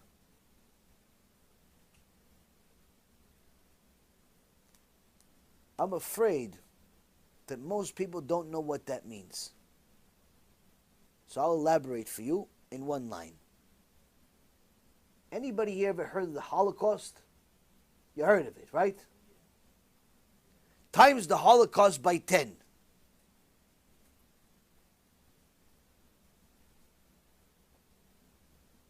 Why? That's what the Chafetz Chaim says is what's going to happen at Gog uMagog if we don't do tshuva. He said, Beruach Kodsho, World War is going to make, the First World War is going to make any other war before it seem like child's play. The Second World War is going to make the First World War look like child's play, which it did. Even though there was a massive amount of people that died in the First World War, it was no comparison to World War II. That's why when I say Holocaust, everyone knows it's World War II, not World War I. Most people don't even know anything about World War I. But everybody heard of World War II. Everybody heard of the Holocaust. Everybody heard about 6 million dead Jews. Everybody heard about tens of millions of non-Jews dead. Everybody heard. Well, you should hear about this also. Chafetz Chaim says, the third part of Gog Magog will make the second part, World War II, seem like child's play, like kindergarten. If we continue to allow Esav and Ishmael to teach and attend our yeshivot, our synagogues, our communities, with no boundaries, with no just completely nonchalant about the whole thing, Rabotai, you're going to see a Holocaust. Hashem yirachem aleinu when we see it. Because this is what we're causing ourselves. Hashem only gets involved because he's trying to save us. Everyone always asks, where was God during the Holocaust? Rav Avigdor Miller says, where were the Jews a day before the Holocaust? They were doing the same thing they're doing today. 80% intermarriage in many places. All types of kfirah, assimilation, atheism. Everything that's happening today happened right before the Holocaust. Actually, today it's worse. Today it's worse.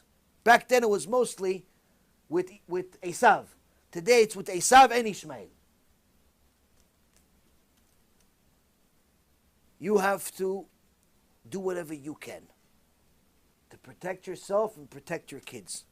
You have kids, your friends have kids, your family has kids. You have to start checking what yeshiva are they going to, what community are they going to, what Beit Knesset are they going to, who is the speaker, who is the teacher. It doesn't matter what they teach. Whether they teach Torah, or they teach science, or they teach gym. What, there's no smart Jewish people that know math? Last I checked, the most amount of Nobel Prize winners are Jews. Well, there's no smart Jews with a keep on that can teach you science. All the people that know science are kufrim.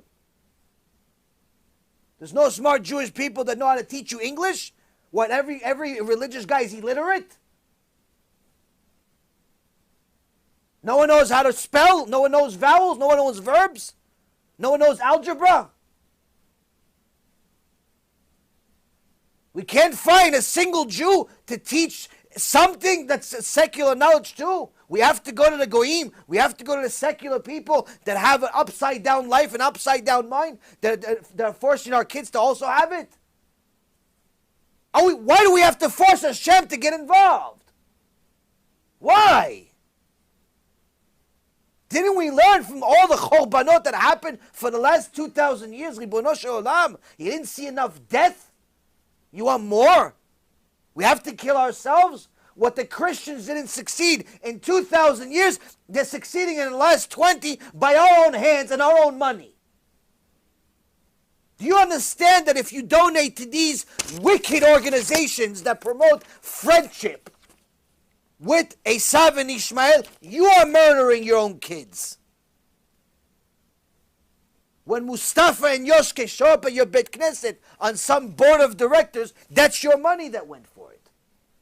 When you donate to fake kiruv organizations that have fake speakers that tell you there's no punishment, everyone's going to Gan Eden, everything is great, opposite of what Torah is, you're murdering your own kids when you invite them. You're murdering your own kids when you donate to these organizations. Don't blame Hashem. Hashem's innocent. If Hashem gets involved, that's to save you from your own problems. If Hashem makes a Holocaust, that's to save you from the problems you caused, from everything you did, what we did with our hands. He gave us the kids as something to take care of. We ruined it. We sent them to fake religious schools. The only religious thing about it is the sign on the wall. The teacher believes that we came from a monkey, while the other teacher tells him, go hang out with my son, my grandson. He'll make you a good husband, at least for the week. You guys think I'm joking? There's a teacher here in Florida that says this. Tells the young girls, go, maybe you should call my grandson. Maybe you should call my grandson. I'll make a good husband. You make good wife material. 14-year-old girls. 14-year-old girls are being told that they should hang out with a boy because she'll make a good wife. She's 14. If we were in the days of Yaakov Avinu, it's perfectly fine, allowed. We're not. She's the head of a school here. You think she's the only one? There's countless of these Reshaim everywhere.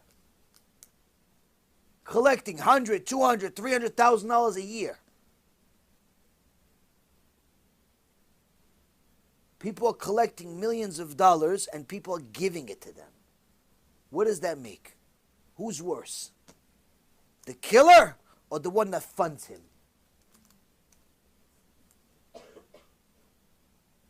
Who's the killer? Killer is the one that tells you came from a monkey. Yeah, but that's all he knows. He knows how to kill. You can't get mad at a shark for eating somebody. That's what a shark does. You can get mad at whoever funded him. You can get mad at who pays for this teacher to teach at a Jewish school. Who told you to jump in the pool when there's sharks inside? Who told you to do all this?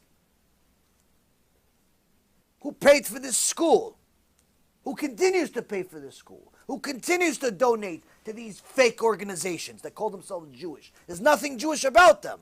Look at the halakha. Look at what it says in the Torah when it comes to dealing with goyim. Who says you're even allowed to do something with them? No one says you should become enemies with them, start going against them, but who says they're allowed to teach in your Jewish school? Who said? This, Rabotai, is our fault. Including people that don't even have kids. What? You're part of the system. You're part of the system. Either you send your kid there, or you're not speaking out enough against it. Well, if you tell me, well, I just found out about this now. Okay, you're still at fault. Why? You should have done kiruv and brought 10 people to this shiur, and they would have heard it. Anybody here bring 10 people? No. Except maybe a couple in the back. Nobody else brought 10 people. Keep the knowledge for yourself. Ah, they didn't want to come. Well, if their life was on the line, would you force them? Well, that's what it is. Their life's on the line. They go into the Beit Knesset, they don't know it's half Beit Knesset, half church. They go to yeshiva, it's half yeshiva, half Mizgad, it's a mosque. Or 85% mosque. No. Rabotai Karim, we're forcing a Kadosh Baruch Hu's hand. I don't know what else to do. So I'm going to you. I'm asking you. What else can we possibly do? Speaking, even if I don't want to speak, which is pretty much 100% of the time now. I haven't wanted to do a speech or a shiur, and I don't know how long. It's been months since I've actually wanted to do a shiur. Tell you the truth. Every single time I have a shiur, I say I'm going to cancel it. Every day. Ask my wife, ask a few people out of my house, ask them. I haven't wanted to do a shiur in months. Months. I ask myself, for what? But then you see, oh, this tzaddik did tshuva, that tzaddikah did tshuva, this one is going to do tshuva, this one is listening and motivated. Okay, so for them, Be'ezrat Hashem. Be'ezrat Hashem. The amount of headaches that you have to deal with for it, okay, Be'ezrat Hashem, we try. And again, you push yourself, we push yourself, push yourself. But how much? How much can we possibly do? Okay, so this shiur is going to reach 1,000 people, or 5,000 people, or 10,000 people. It's not even a fraction of what we need to do. Not even a fraction. The reality is, Rabotai Karim, if you do not each start getting involved, whether it's with money, skills, effort, both, something for heaven's sake. The ones that are watching it online, the ones that attend, the ones that like it but haven't watched, the ones that like it and do watch, the ones that hate it but like Am Yisrael. The point is, if people do not start getting involved, we're simply forcing a Kadosh Baruch Hu to do it. If Am Yisrael does not get each other to do tshuva, and run away from Esav and run away from Ishmael, Hashem is going to force us to deal with it. I promise you, you're not going to want to be there. If Rabbi Eliezer Gadol said he wants the Mashiach to come, but he doesn't want to be alive when he comes, that's because he knows what's going to happen. He knows what's going to happen when he comes. It's not going to be a pretty sight. All of these people that can't wait for Mashiach are dreaming, hallucinating. They're probably taking ecstasy and acid at the same time if they think it's going to be fun to see Mashiach. That's why stop making shurim about Mashiach. People have no concept of what it means. Oh yeah, Mashiach is going to solve all my problems. What do you think, he's Social Security? What do you think, he's welfare? He's going to solve your financial problems? He's the Fed? He's going to give you a debt relief?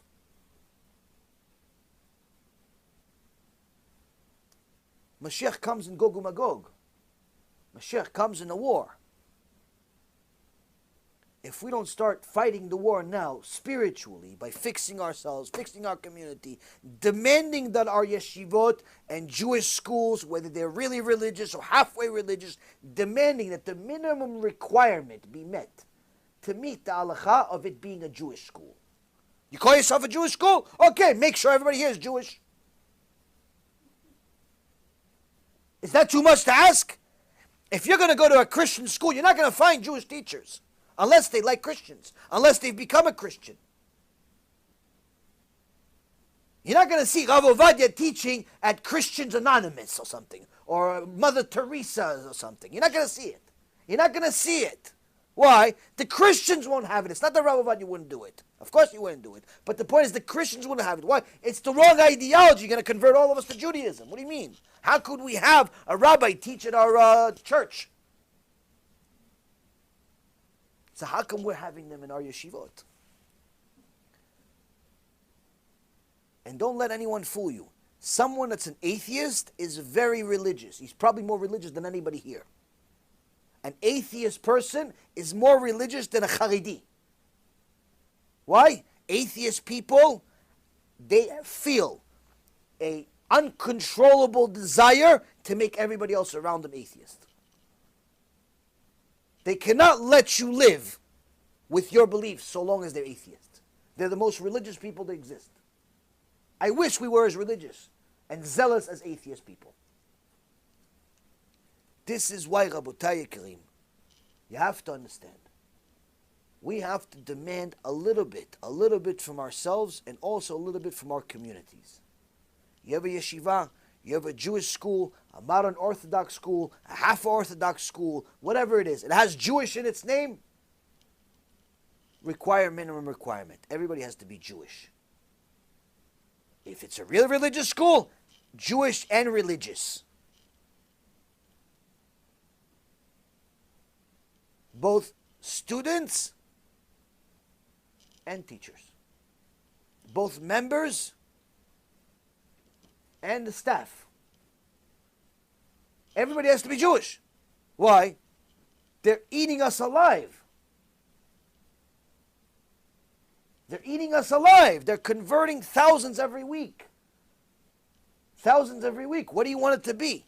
Just us? That's it? Here, a couple of Batei Knesset. Okay, here, Mashiach. There's 18 of us. Let's go. What do you want? What do you want, Mashiach? Mashiach has to save somebody. We continue. Not going to have anybody.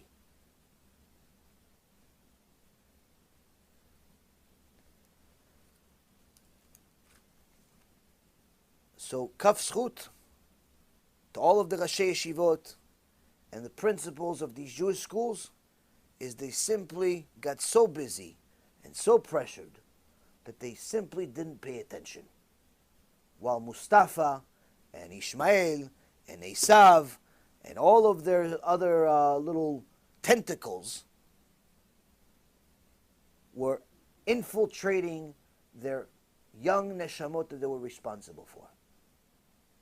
They didn't know that the atheists were doing something. They didn't know that the missionaries were doing something. They didn't know that the Arabs were doing something. They didn't know. They were busy. Busy building the school, busy expanding it, busy paying for it, busy teaching, busy learning, no problem. You want to continue being busy? Find a new job. You want to run a place that's responsible for Jewish neshamot? Run it like it. Run it like you're supposed to. And if they're not willing to change tomorrow, you take your kids out until they do. Why? So long as they have these people running the yeshivot, your kid is in pikuach nefesh. Him learning from a Christian missionary, him learning from Mustafa, him learning from somebody, even if he's a nice guy. She's a nice woman. It's pikuach nefesh. How? The story fresh off the press from last night. Motzei Shabbat. Rabbi, teacher in Jewish school, became Fatima. Jewish teacher became Fatima. Why? She was a tutor. She was a tutor to one of the Arab kids in the yeshiva, or the Jewish school, whatever you call it. And she liked them so much, she wanted to become like Mustafa. This is happening daily, weekly. You have to do something. You have kids, don't send your kids to school if they can't change. That's my suggestion. Don't have to listen to me. But don't say you weren't warned. Don't say you weren't warned. Don't say, no, I didn't know that my kid, because everybody tells me, no, my kids, they're strong. My kids, they know. I taught them. My kids, they're not going to become friends with all these people. No. My kids, they know, we in this house, we believe in Torah, we believe in mitzvot. My kids are never going to fall for that. And you know who the same exact people that come to me and say, oh, I can't believe it, my kid did this, my kid that. The same exact parents said, no, my kid is not going to do it. Nobody thinks that their kids are at risk. Nobody thinks that they themselves are at risk. Nobody. That's why the sickness that we have right now is so dangerous. But that's also why we have to act on it right away. If you don't act on it, if you don't do something about it, you don't demand that the teachers in your yeshivot and Jewish schools are at least Jewish and religious, where at least you know what they're going to teach them. They have chazakah that this is the knowledge that they know because they grew up this way. You have a better chance of success. Doesn't necessarily give you a foolproof system, because the ones that I told you that believe they came from a monkey, or the ones that's offering our son or grandson as a korban to all the girls in the school, they actually are religious. Or they call themselves religious. I don't know, religious for Amalek, but they call themselves Jewish too. It's Erev Rav that they are. Rabotai, you have to do your job as parents, you have to do your jobs as community leaders, you have to do your job as simple Jews. You have to do your job. B'ezrat Hashem, this gives everybody enough chizuk to do something. Something, and hopefully the picture starts improving and we do not force HaKadosh Baruch Hu's hand, because I promise you he doesn't want to do it. He wants us to do it. If he wanted to do it, he would have already done it 2,000 years ago. B'ezrat Hashem, this gives us enough chizuk to get closer and closer to where HaKadosh Baruch Hu wants us to be, and not to a place that he doesn't want us to be. But until then, if you see trouble in your life, know for sure that it's HaKadosh Baruch Hu that's doing it, because that's the best option you've made for yourself. Anything else would be a much worse option. Anything else would be a much worse option. Hashem is giving you suffering now, struggle now, because you did something to deserve it. But I promise you, he's giving you that in order to redirect you into a better direction. Anything else would be worse. Not because that's all the choices that are available. That's just all the choices that are available to you, based on your actions for now. If you improve, the choices will change. Choices will change, and he'll give you better choices. But until you change, Hashem cannot change. B'ezrat Hashem, this gives us enough chizuk to change. And laat get to where we need to be. Baruch Adonai L'olam. Amen.